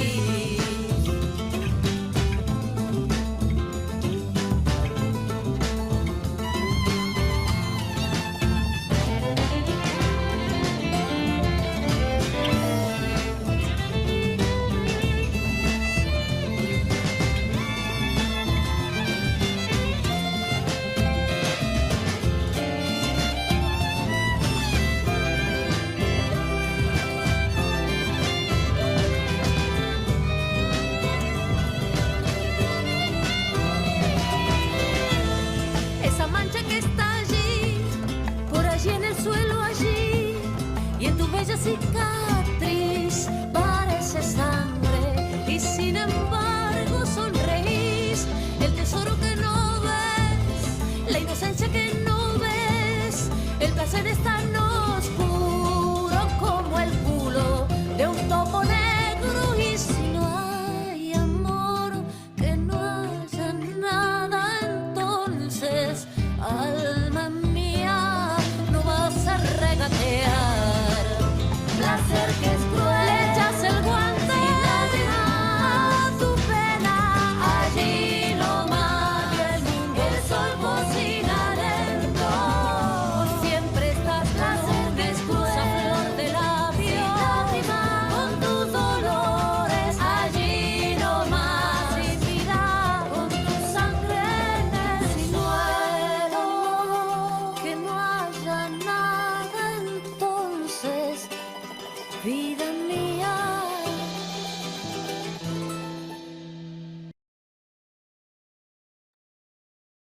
Bueno, ahí estamos. Juegan a primero yo, después a también yo, a las migas para mí. Bueno, Aus, un poco eso, quedó ahí picando esa preguntita, ¿no? Que bueno, vos, nada, le entrás a esa investigación de lleno también, así que por eso nos parecía interesante, bueno, abrir esa pregunta. Sí, Nacho hace el diagnóstico, es una palabra medio fea, pero bueno, su mirada y su historización, digamos, en los 90 y los primeros 2000. Entonces, insiste mucho en el agotamiento en lo que ya no, el agotamiento de la capacidad del Estado-Nación de instaurar subjetividad, ¿no? El agotamiento el desfondamiento del Estado-Nación como entidad dadora de sentido, ¿no? Y todavía no es tan preponderante no son tan preponderantes las nuevas emergencias, aunque también sí, investiga, piensa, analiza las dinámicas mercantiles y la subjetividad que produce el mercado, y también los medios de comunicación. Todavía hablaba de los más media, ¿no? Los más media es una figura que ya quedó como medio vieja, ¿no? Los medios de comunicación de masas. Digo que quedó vieja porque los medios de comunicación ya no se dirigen a simplemente grandes masas. Las masas eran grandes bloques más o menos homogéneos, ¿no? Que eran interpelados homogéneamente, digamos, ¿no? Contra la customización y la reticularización y la personalización algorítmica de la interpelación y de la estimulación mediática que padecemos actualmente, ¿no? A cada cual su burbuja, a cada cual su proyección de probabilidad probabilística, ¿no? Su proyección de probabilidad propositiva, ¿no? Las máquinas nos proponen lo que leen, lo que proyectan, que es probable para nosotros en función de los clics que anduvimos dando por la vida. Entonces Nacho no llegó a ver qué pasó después con el despliegue de la dinámica de la subjetividad mercantil y de la subjetividad mediática. Que a mí me parece que, bueno, que es clave en el sentido de que son las dinámicas que disponen la subjetividad, ¿no? Que disponen la forma subjetiva contemporánea. Por ejemplo, si el Estado daba ser, ¿no? El Estado era el que donaba subjetividad, daba sentido, incluso encerraba, asfixiaba, era opresivo, ¿no? Vieron que a la posmodernidad se la llama el fin de los grandes relatos, ¿no? El fin de los grandes relatos, ¿no? Porque eran los grandes relatos en clave estatal, ¿no? ¿Por qué los comunistas queríamos tomar el Estado, ¿no? O sea, ahí coincidíamos, ¿no? Ahí expresábamos cómo había una subjetividad de época, ¿no? Que era esta subjetividad estatal. Ahora, en literatura, por ejemplo, hace ya un par de, quizás poco menos de 20 años, que se habla de lo que llaman el giro autobiográfico. ¿Habrán escuchado nombrar? ¿Han sentido nombrar? Bueno, y si no sintió nombrar, que se habla del... Yo creo que el que propuso ese rótulo es un crítico literario rosarino muy bueno que se llama Alberto Giordán. El giro autobiográfico en la literatura argentina, pero que se ve en el mundo, ¿no? Que es cómo cada vez más la literatura consiste en gente hablando de sí misma. La literatura del yo también. La literatura del yo, ¿no? La literatura del yo. Yo y con mi mamá y mi infancia y qué sé yo.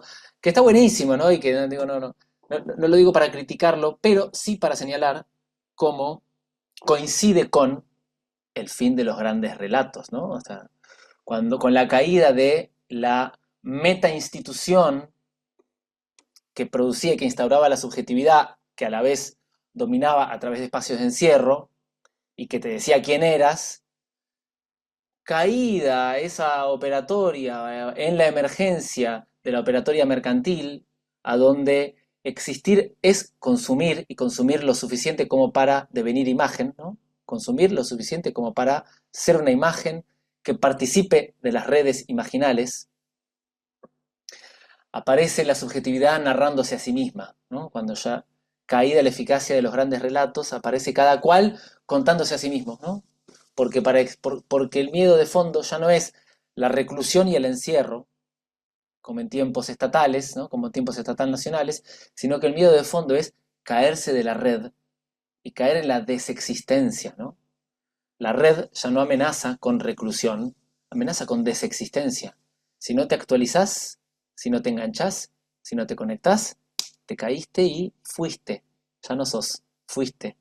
Entonces, estamos todos contándonos a nosotros mismos, desesperados por ya, en vez de encontrarnos a la noche, ¿no? En una clandestinidad subterránea, desesperados por mostrarnos y exhibirnos, para poder conquistar grados de existencia, ¿no? En un, por otra parte, régimen donde el valor de todo se mide instante a instante, ¿no? Un régimen de medición permanente del valor. Régimen de medición permanente del valor. Por los likes. ¿Cuántos likes tuvo mi publicación? ¿Cuántas visitas tuvo nuestro sitio? ¿Cuántas menciones tuvo no sé qué? ¿Cuántos mensajes recibí? ¿No? ¿Cuánta imagen? Ayer en el encuentro de la revista Crisis, no, bueno, hace 2 semanas parecía que la imagen del gobierno y ahora esta semana parece que, ¿no? Un régimen de medición constante del valor, de medición permanente del valor, que es propio de los mecanismos financieros, es propio de los procedimientos de valorización financiera, ¿no? Extendidos al conjunto de la población. Entonces, ahora todos pensamos y vivimos nuestra propia vida con la dinámica de un broker de bolsa, ¿no? Con la dinámica de una inversión financiera. Entonces, Ignacio hablaba bastante de la figura de la red, ¿no? La forma de la red, la revuelta del 2001, las asambleas, los movimientos de trabajadores desocupados, y también de la figura del nosotros, ¿no? El nosotros como categoría. El nosotros es el sujeto del pensamiento posestatal por excelencia, del pensamiento laico por excelencia, ¿no? Del pensamiento inmanente por excelencia. No es yo. Yo es una abstracción. Esto es Hegel, ¿no? Yo es una abstracción. No existe yo. Para que exista la ilusión de yo es porque hay un entramado que nos produce. Todos somos fruto de un entramado, ¿no? Si nos vivimos como yo, que es la antropología liberal dominante, ¿no? Sujetos que se creen autosuficientes, sujetos que creen no necesitarse los unos a los otros, eso es una abstracción, ¿no? Lo que supuestamente pasa por lo más concreto y lo más espontáneo, que es yo, ¿no? Eso es una abstracción. En rigor, lo materialmente existente es nosotros. La cooperación es lo que permite que exista la vida y que exista después lo que se vive como yo. Ahora, hay una articulación posible en esas dos categorías, la de red y la de nosotros, y el concepto de nosotros. Nosotros, que me parece que es, yo creo que el libro Pensar sin Estado, creo, si mal no recuerdo, que termina diciendo que nosotros es el nombre propio de la fiesta.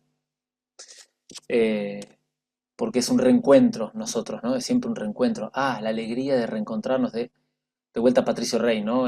Cuando tocan en obras un 28 de diciembre, que es el cumpleaños de Patricio Rey, los redondos, que son tanto los de abajo como los de arriba, ¿no? Porque ahí abajo y arriba son posiciones en un ritual, no son diferencias ontológicas, gracias a que la entidad superior es deliberadamente ficticia, que es Patricio Rey. Fíjense qué genialidad, ¿no? Nos armamos un ídolo, pero que sabemos que es mentira, ¿no? Para permitirnos la realeza, para permitirnos una aventura, a nosotros, ¿no? A todos nosotros por igual. Entonces los redondos somos todos, gracias a que... Y los redondos le cantaban a los redondos feliz cumpleaños, y la voz cantante, el Indio Solari, dijo gracias, gracias, gracias, y no nos olvidemos de nosotros. ¿Se acuerdan de esto? No nos olvidemos de nosotros. Me parece un mensaje extraordinario, no nos olvidemos de nosotros. La dinámica conectiva y la dinámica mercantil producen un olvido de nosotros y reponen al yo como vivencia espontánea dominante. Hay una especie de contragolpe histórico del yo después del siglo XX y de las heridas al narcisismo del yo moderno, ¿no? Cuando se descubrió el inconsciente, cuando se descubrió la determinación de las condiciones materiales o de las relaciones de poder o de las estructuras del lenguaje, ¿no? Y se vio que el yo era una entidad superficial de las ondas napas determinantes del sujeto. A mí me parece que el mercado, que interpela a vos, y las redes conectivas, que también te dicen vos, ¿qué querés? ¿Qué pensás? Organizan un contragolpe histórico del yo, que es una abstracción dominante, ¿no? Que produce un régimen político propiamente espantoso y cruel, que necesita de la crueldad, que no es una moda la crueldad, es un componente necesario de este modo de vida, porque necesitamos olvidar una y otra vez que somos nosotros. Necesitamos romper una y otra vez la semejanza, ¿no? Necesitamos insensibilizarnos todos los días los unos de los otros. Nacho planteaba que la subjetividad es el conjunto de operaciones que es necesario, ¿no? que una situación histórico-social dispone para evitar una circunstancia, ¿no? Ahora bien, que toda subjetividad instituida tiene un embés. Al principio decía un embés de sombra, ¿no? Tiene un embés. Y que ese embés es de donde surge la posibilidad de una subjetivación autónoma de esa subjetividad instituida. Por ejemplo, el capitalismo fabril, el capitalismo industrial, produce al proletario, ¿no? Produce al sujeto alienado en la fábrica, Charles Chaplin de vuelta en tiempos modernos. Pero, ¿cuál es el embés de esa subjetividad? La posibilidad de unión, la posibilidad, ¿no? Proletarios del mundo unidos. La unión de esos obreros, el capitalismo produce a sus propios sepultureros, ¿no? Solo falta que se unan. Eso que falta es el movimiento de subjetivación, que consiste en afirmar lo que está en el embés de esa subjetividad instituida, ¿no? Esa unión, ¿no? Eso que falta, esa unión hace que el patrón, el dueño, se vuelva prescindible y chau, ¿no? Entonces, la revolución y la sociedad de iguales. Si el capitalismo conectivo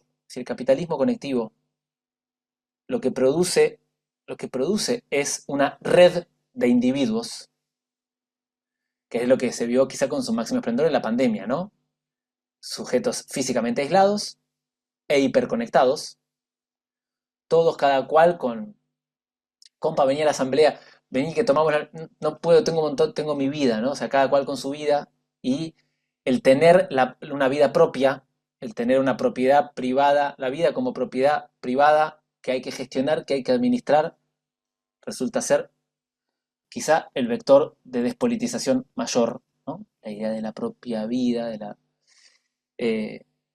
entonces la subjetividad mercantil conectiva es una subjetividad que ya admite la forma red, ¿no? Que admite la forma red, pero la admite desde esta abstracción del yo individualista. Y ahí a mí me parece que si la red, que es lo que dispone el capitalismo conectivo, tiene un embés, si ese sujeto, esa subjetividad, Nacho decía subjetividad instituida, creo que es porque el concepto lo pensó en tiempos institucionales. A nosotros quizás sea más riguroso decir una subjetividad dispuesta, ¿no? Organizada por dispositivos, ¿no? Para actualizar el léxico nomás. Si la subjetividad instituida es la de la red, si el sujeto instituido es el yo en red, el yo conectado en red, quizás el embés, lo que está el embés desde el cual organizar subjetivaciones autónomas, sea pasar de la red al nosotros, ¿no? O sea que los sujetos de la red nos reencontremos y recordemos con que no somos individuos conectados, sino que somos un nosotros, ¿no? Ahí me parece que hay algo que no es una abstracción, que no es una ilusión, que es algo materialmente existente, y que a la vez correría un poquito, pero un poquito decisivo, la forma de vida hegemónica y dominante, ¿no? Este paso de la red al nosotros, como si fuera una red tomando conciencia de sí, ¿no? Tomando conciencia de que somos un nosotros que ahora tiene la forma de red, ¿no? Pero que no necesitamos de la idolatría, de la idolatría medio religiosa que ejercen las pantallitas sobre nosotros, ¿no? Sino que lo que estamos es en relaciones sociales, ¿no? En relaciones sociales e interpersonales.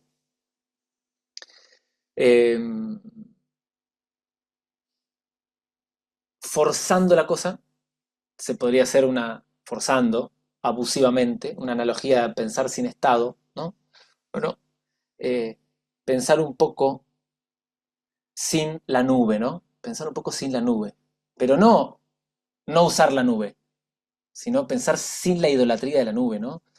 Pensar destituyendo la superioridad que tiene esa luz que viene por las pantallas de forma así como intuitiva para todas y todos, donde vivimos como que lo más verdadero, lo más bueno, lo más bello, lo más deseable es lo que viene y lo que se ve a través de la pantallita, ¿no? Y lo otro es medio una realidad de segundo orden. Ahora, Deleuze decía que cuando se estudia el medioevo y demás, y todo era religioso, no hay que buscar dónde está el ateísmo, salvo adentro de lo religioso, ¿no? Es decir, que incluso adentro, por ejemplo, de la iconografía, él lo dice haciendo historia de la pintura, adentro de la iconografía religiosa también se puede ver dentro de la historia de la filosofía, por ejemplo, Spinoza, que habla el lenguaje de Dios, pero para meter adentro de la iconografía o del lenguaje de Dios fuerzas de laicismo o de ateísmo.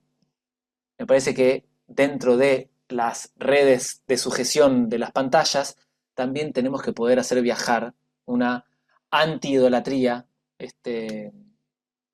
una iconoclastía, digamos, respecto de esta superioridad de la nube como entidad salvífica que hace que estemos todas y todos esperando conectarnos, actualizarnos, no quedar afuera y salvarnos a través de la pantallita, ¿no? Entonces pensar sin estado, pensar sin nube también, ¿no?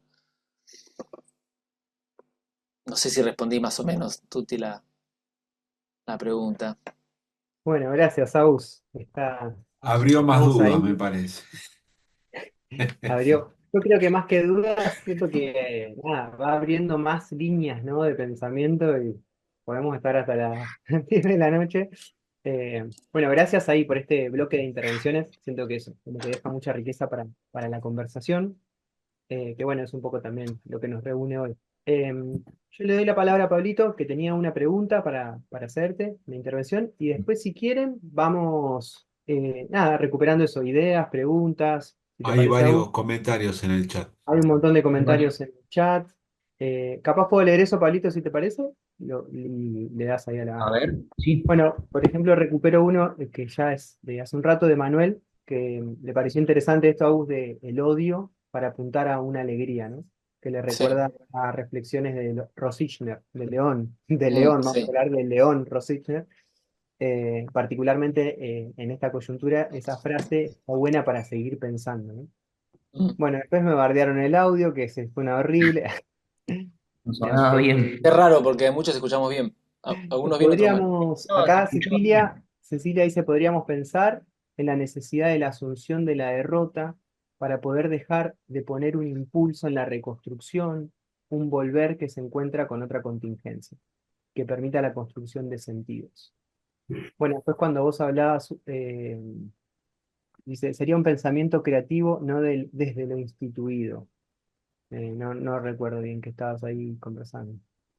La pregunta es, ¿de qué se constituye ese nosotros? Bueno, ahí va más una pregunta de Cecilia, ¿no? ¿De qué, si hablamos de un nosotros, de qué se constituye? Y Diana suma que hoy el movimiento estudiantil, las asambleas universitarias, como sujeto que se integra y se expande en todo el territorio e irradia a la sociedad. Bueno, hay algunas intervenciones. Pablito, ¿querés ahí darle? Sí, bueno, hola Agustín, ¿cómo andás? Bueno, muy interesante, gracias ahí por todas tus palabras, cómo fuiste compartiendo acá con nosotros. Yo te quería preguntar, hay una duda que me surge también un poco leyendo algunos posteos que haces ahí en tu cuenta de Instagram, sobre todo leyendo un poquito esto último, me hacía acordar a lo del yo virtual o de administrar el perfil, algunos que eran Sí. bastante interesantes y entraban en relación con todo esto de la virtualidad.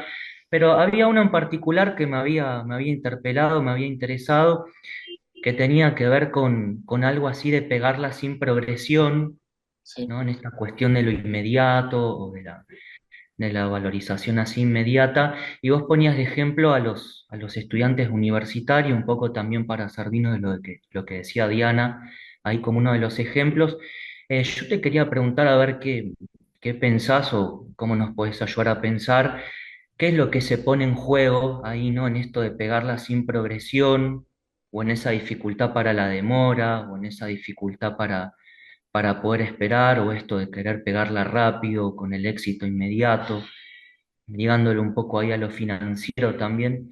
Pensaba un poco en esto del yo, ¿no? Que si el mercado es el que te ofrece los objetos de alguna manera de forma rápida, si el yo se presta a esa ilusión de unidad que tiene un poco, ¿no? Para quedar contento, para quedar sin fisuras, creo que un poco el mercado, bueno, pega un poco en la tecla, ¿no? De alguna manera para adherirse a eso, y tal vez la demora, la espera donde no se presta mucho para ese lugar, presenta ciertas dificultades, ¿no? Pero un poco pensaba ahí a ver qué es lo que se pone en juego, cuáles son esas dificultades, o por qué se prende más, ¿no? En lo financiero o en lo instantáneo, o qué estaría faltando, cuál sería el en vez por ahí, ¿no? Mm. O la respuesta contra eso. ¿O qué en vez? Porque siempre en el taller también surgió un poco a raíz de las redes o la conectividad, ver qué uso darle, ¿no? O qué uso Ujú. intermedio, de qué manera poder habitar la red o Ujú. Sí. internet, etcétera, ¿no? Sin una cosa peyorativa o de tirarla a la basura, digamos, de alguna Sí. manera, sin servirse de Puramente eso. reactiva. Claro, o poder habitar ese espacio de un modo, bueno, que no sea el financiero, ¿no? Que sea otro, Sí, poder habitar ese lugar desde otro sí, sí. también. Bueno, de vuelta es, no sé, digamos, ¿no? Creo que no sé, Ujú. ni sabemos. Em, Pienso que, bueno, son varias puntitas que trajiste.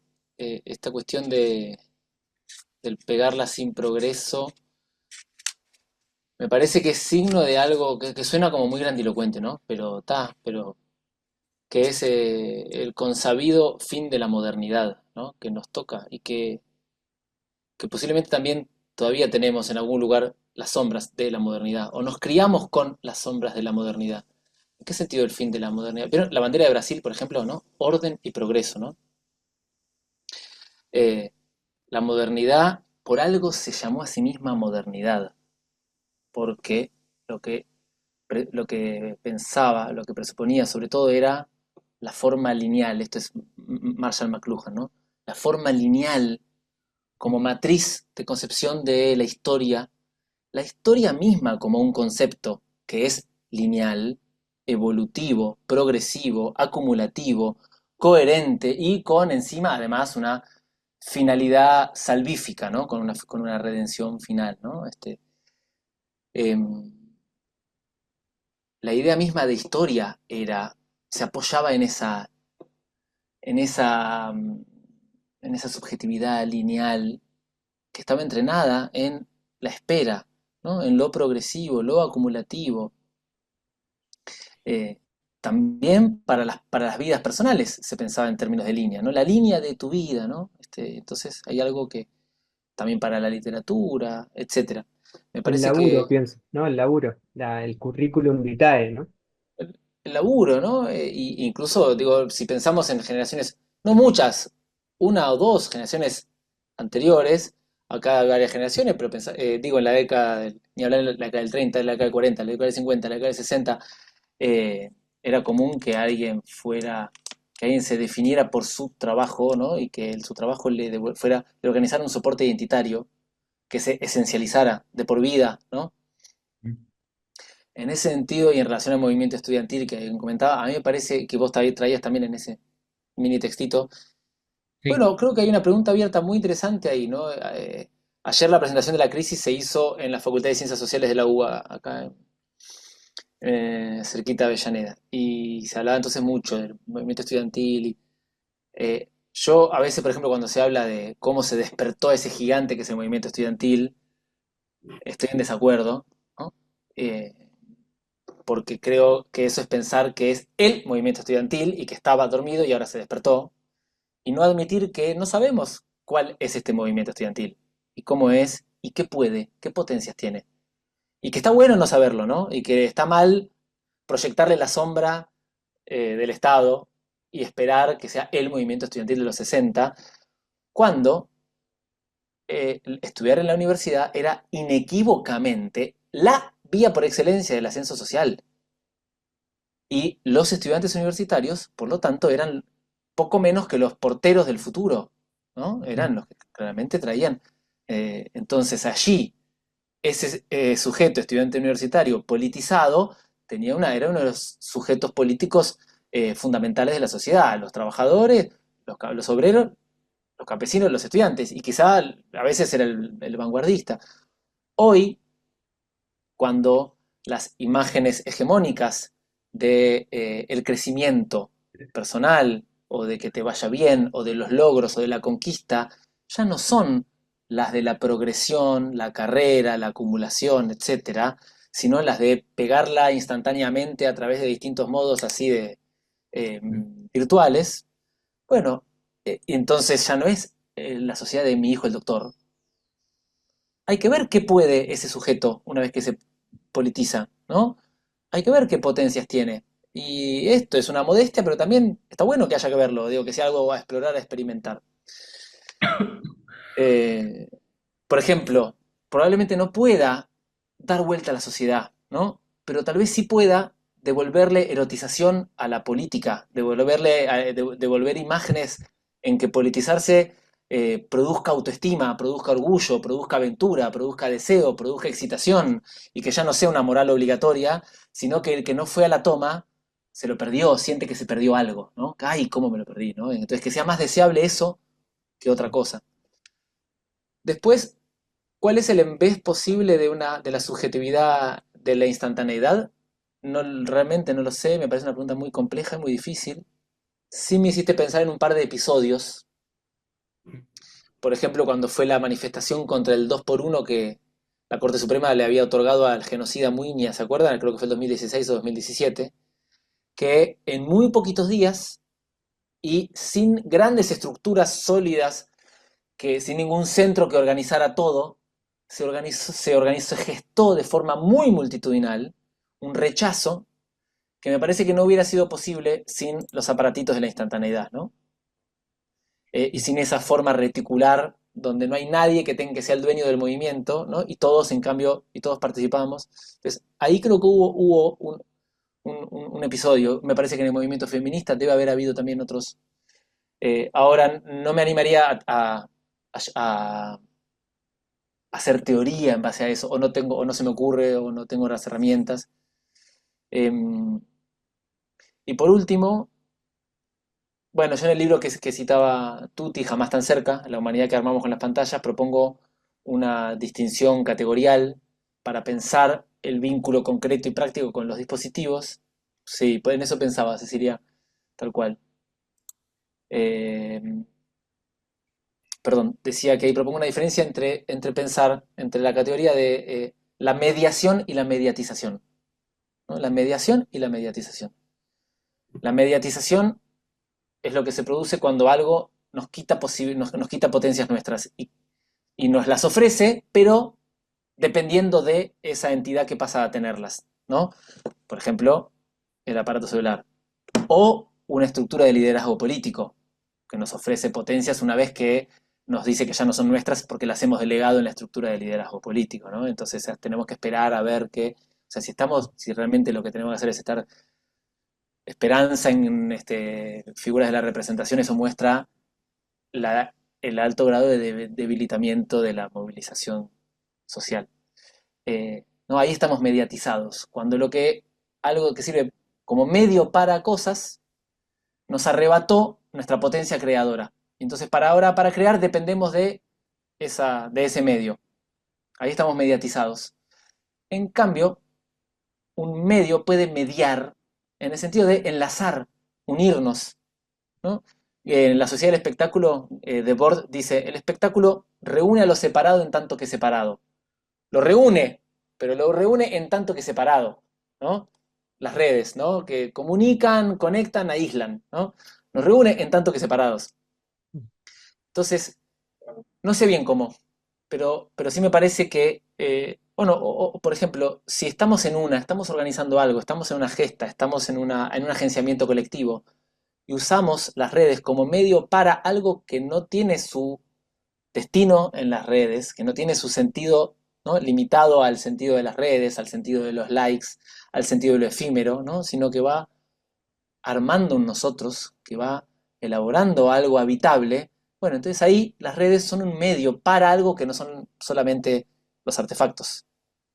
Si en cambio queda todo depositado ahí entonces ahí están mediatizando. Entonces, bueno, prestar mucha atención a cuando hay un uso que les devuelve a los medios su condición de medios, ¿no? Y que ya no mediaticen, ¿verdad? Como decía Citarrosa, hay un amor que es paciencia, ¿no? Quizás ahora más que nunca,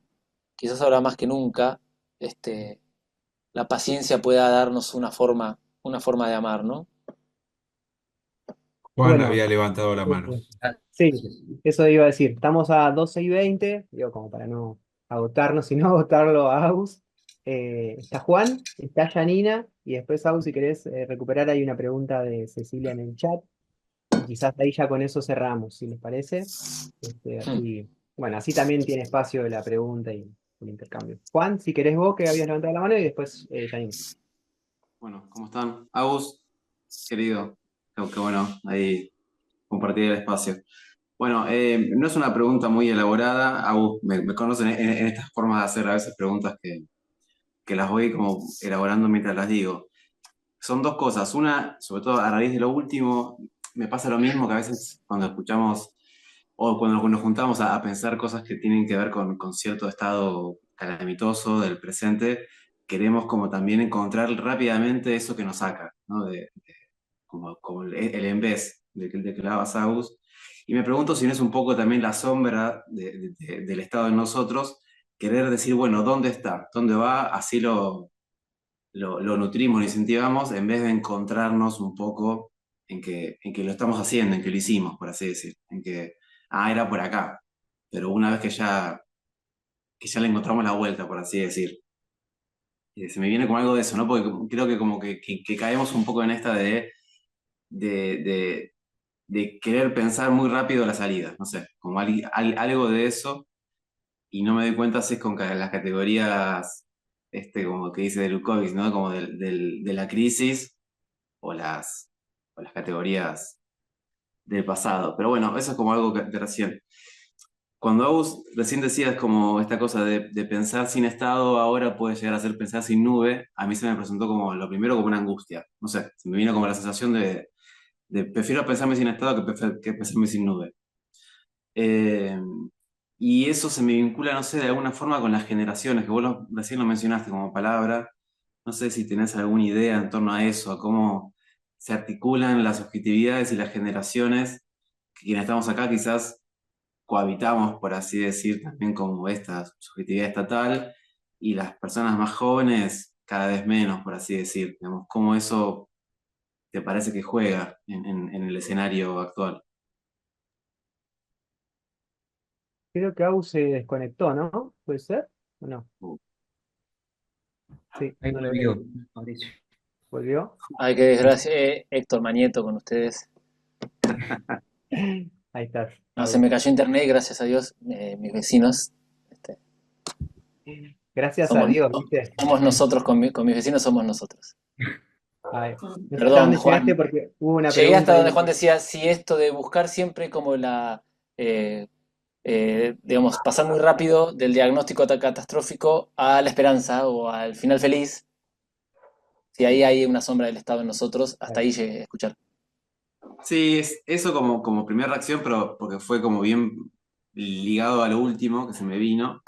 Y antes se me armaban algunas preguntas motivado por una sensación de cuando dijiste esto de quizás el pensar sin estado de antes, de Ignacio, sea el empezar sin nube, nuestro de ahora. Lo primero que se me vino fue una angustia, una sensación así Mm, de opto por, preferiría pensarme sin estado, aún siendo laborante estatal de hace 15 años, a mm, pensarme sin nube, a pensarme sin la pantallita durante un tiempo. mm. Y, digamos, si en esa no hay algo que esté como jugándole como algo que vos mencionaste, como las generaciones, ¿no? Como las generaciones que tenemos mucho de la previa, de lo estatal, pero también tenemos bastante pata en lo mediático, y cómo se juega con las generaciones que ya están más crecidas, formadas, subjetivadas, mucho más, con una pata mucho más hundida en la mediaticidad y en la financiarización de la vida, y no tanto en la estatalidad. Cómo en este contexto actual se articulan esas cosas, nada, en lo que venís pensando, no sé. Eh, bueno, ahí clave, me parece que es clave la palabra sombra, ¿no? Porque podemos tener representaciones heredadas, ¿no? Formas de pensar, categorías, pero las praxis que nos dan una vida, ¿no? Que hacen que participemos de un concepto que insiste Lukács, es el régimen práctico de existencia, ¿no? El régimen práctico de la humanidad. ¿En qué consiste ser humanos y existir en la práctica? ¿En qué prácticas consiste existir, ¿no? Y son las financiero-conectivas, ¿no? Entonces, me parece muy entendible que, que genere esa angustia, ¿no? Porque la amenaza es la de desexistencia, el abismo de la desexistencia. Eh, y ahí me parece se me ocurre ahora, por escucharte, que si puede resultar vital y subjetivante pensar sin nube, tiene que ser no de forma reactiva y meramente quitando, sino afirmando y habitando espacios habitables y encuentros habitables que la tomen a la nube solo como un medio y como un insumo y como un recurso, y no como eh, horizonte o como punto de llegada o como plano de consagración, diría. Eh, y entonces allí pensar sin nube, ¿no? O sea, gracias a convertirla en recurso, medio de algo presente, ¿no? De algo presente. Es decir, pensar sin nube mediante la presentificación, mediante el fortalecimiento del presente y de la presencia, ¿no? De lo presente, que me parece que es algo muy distinto a la actualidad, ¿no? O sea, la actualidad, algo de lo que somos espectadores y que tenemos que perseguir y que participar y que es literalmente quemante, ¿no? Que quema aparatos psíquicos, que deprime, que ahoga en la ansiedad. Y el presente, en cambio, es donde nosotros estamos, ¿no? Y el presente siempre existe, aunque oculto bajo la obviedad de la actualidad.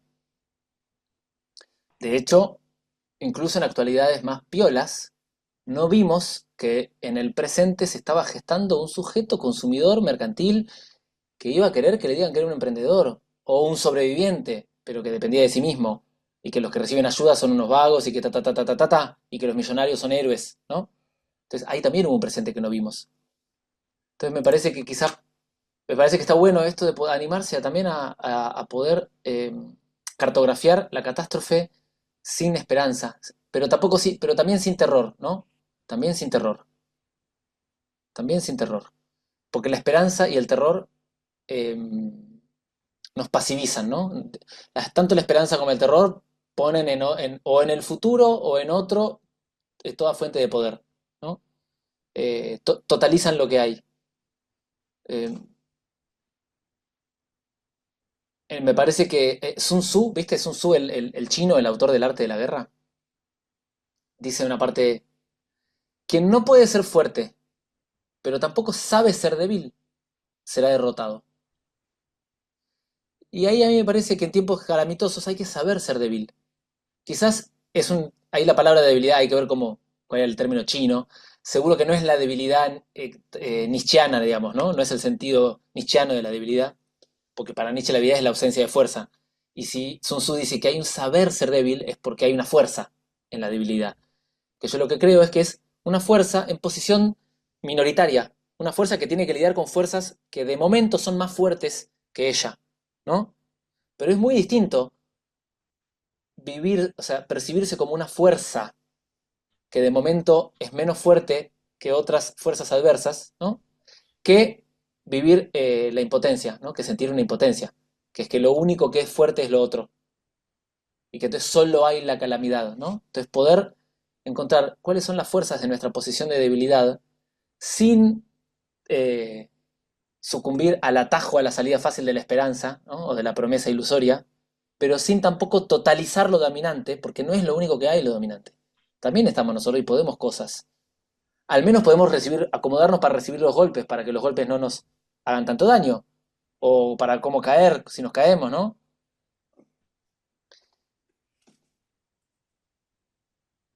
Janina, había levantado la mano. Sí, Bueno, hola, gracias por sí, todo. estamos, Yani, ahí. Bueno, Ahí está, te queda la última preguntita, creo que estamos y media, así que dale bueno, vos tranqui y ya con lo tuyo cerramos. en relación a eso, a las estrategias, ¿no? Micropolíticas y un poco lo que venías charlando de cómo recuperar estas fuerzas, yo pensaba en que la necesidad de construir un nosotros existe, ya sea por, digo, grupos de que van a seguir no sé, se juntan en el obelisco a ver a alguien, coaching, nosotros siguiendo a otros, cuestiones políticas, como que esa necesidad está existente en los sujetos, como una necesidad de algo de satisfacción de ese encuentro, de ese nosotros, desde las autoficción, autonarrativas, como decís, que quizás se esté construyendo un nosotros futuro, lo pienso desde las teorías queer, ¿no? De encontrar representación en eso que no se narra desde lo hegemónico, y pensaba, ¿no? ¿Qué poder ofrecer en esos encuentros, en esos espacios, como en línea a lo que venías ahora diciendo? ¿Qué satisfacción pensar o qué cosita alguien se puede llevar que sea potente y no quedarnos, ¿no? Con la tristeza, que no sea solo un espacio de debilidad, ¿no? Como en esto, volver a la politización de los afectos, sea la fiesta, el encuentro, ¿no? Como quienes construyen espacio, el foro creo que es uno también, digo, siempre uno se lleva o se queda con un cierto alivio de ese malestar. Pensaba en eso, en esa necesidad de politizar, como qué estrategias que sean potentes desde el lado de lo positivo, digamos, o que no sean destructivas, podemos construir, ¿no? Como eso. Así. De hecho, incluso me parece, Janina, que lo gobernante también contiene a esa necesidad de nosotros, ¿no? Que hay un nosotros mediatizado, ¿no? Que hay un nosotros mediatizado, ¿no? Incluso que hay una pulsión de revuelta mediatizada, ¿no? Mediatizada en un líder mesiánico, ¿no? Sí, Y pensaba que quizás nuestra potencia es recuperar el cuerpo, porque todo lo mediático no incluye el cuerpo. Entonces, la fiesta, los redondos, digo, yo soy más del 2001, de todo ese movimiento de Rolinga, era el cuerpo. ¿no? Como ir a, juntarse a... Sí, sí. Mm. Sí, y creo que el nosotros recupera el presente, ¿no? El nosotros recupera el presente y la suficiencia del presente, porque si reconquistamos el presente, ya entonces la pregunta por el futuro se realiza absolutamente con otro aire, ¿no? Porque reconquistamos el presente. O sea, el problema es ejercer una memoria de lo que podemos ahora, ¿no? Si la pregunta es solo el futuro, está en manos de los monstruos el futuro, ¿no? Si reconquistamos el presente, aún sin saber qué tenemos que hacer para el futuro, bueno, ya se desbloquea el futuro, ¿no? Porque ahora hay un sujeto vigoroso que puede respirar, que puede festejar, que puede llorar, ¿no? O sea, por ejemplo, el velorio de Maradona, ¿no? Un llanto colectivo, multitudinal, y no haber podido tenerlo, no haber podido tener esa fiesta de tristeza mancomunada como fue una herida muy grande a las capacidades de procesamiento de afectos multitudinales, ¿no? Digo, porque no es, digo, la fiesta puede tener distintas tonalidades, a eso voy, pero hay algo de la mecánica conjuntiva y de reconquistar el presente para que sea la escena de los afectos presentes, sea la alegría, sea la tristeza, y me parece que es algo de lo que logró este movimiento estrafalario y cruel, ¿no? Con un techo, a mí me parece bajo, porque la crueldad como motor y el espectáculo de la crueldad, en algún momento se quema, ¿no? Se prende fuego solo, ¿no? Es un horizonte de goce, pero no es un horizonte de felicidad, no es un horizonte de reconversión afectiva, ¿no? Bueno, Agus, muchísimas gracias por todo el rato, bueno, el abrir puntas, preguntas. Creo que queda ahí resonando un montonazo. Bajar la nube de un Ideas para piedrazo. Gracias a todos los compas que participaron hoy. La verdad que también. Eso es lo que te decía, ¿no? Como que sigue abierto un poco el caminito para seguir haciendo interrogantes y seguir investigando un poco el presente. Quizás nos podemos ir con una frase que vos recuperás ahí en tu último artículo sobre Nacho, que dice: la conversación es también un refugio ante la catástrofe, ¿no? Así que si lo que estamos más o menos transitando es algo parecido a una catástrofe, estos espacios de conversación también hacen ¿no? de refugio, de fiesta, de encuentro. Muy Así que bueno, interesante, compas, Agustín, gracias. muchas Nos gracias. estamos viendo para la próxima. Un gusto, che. Gracias por la invitación. Gracias. Nos vemos. Saludos, gente.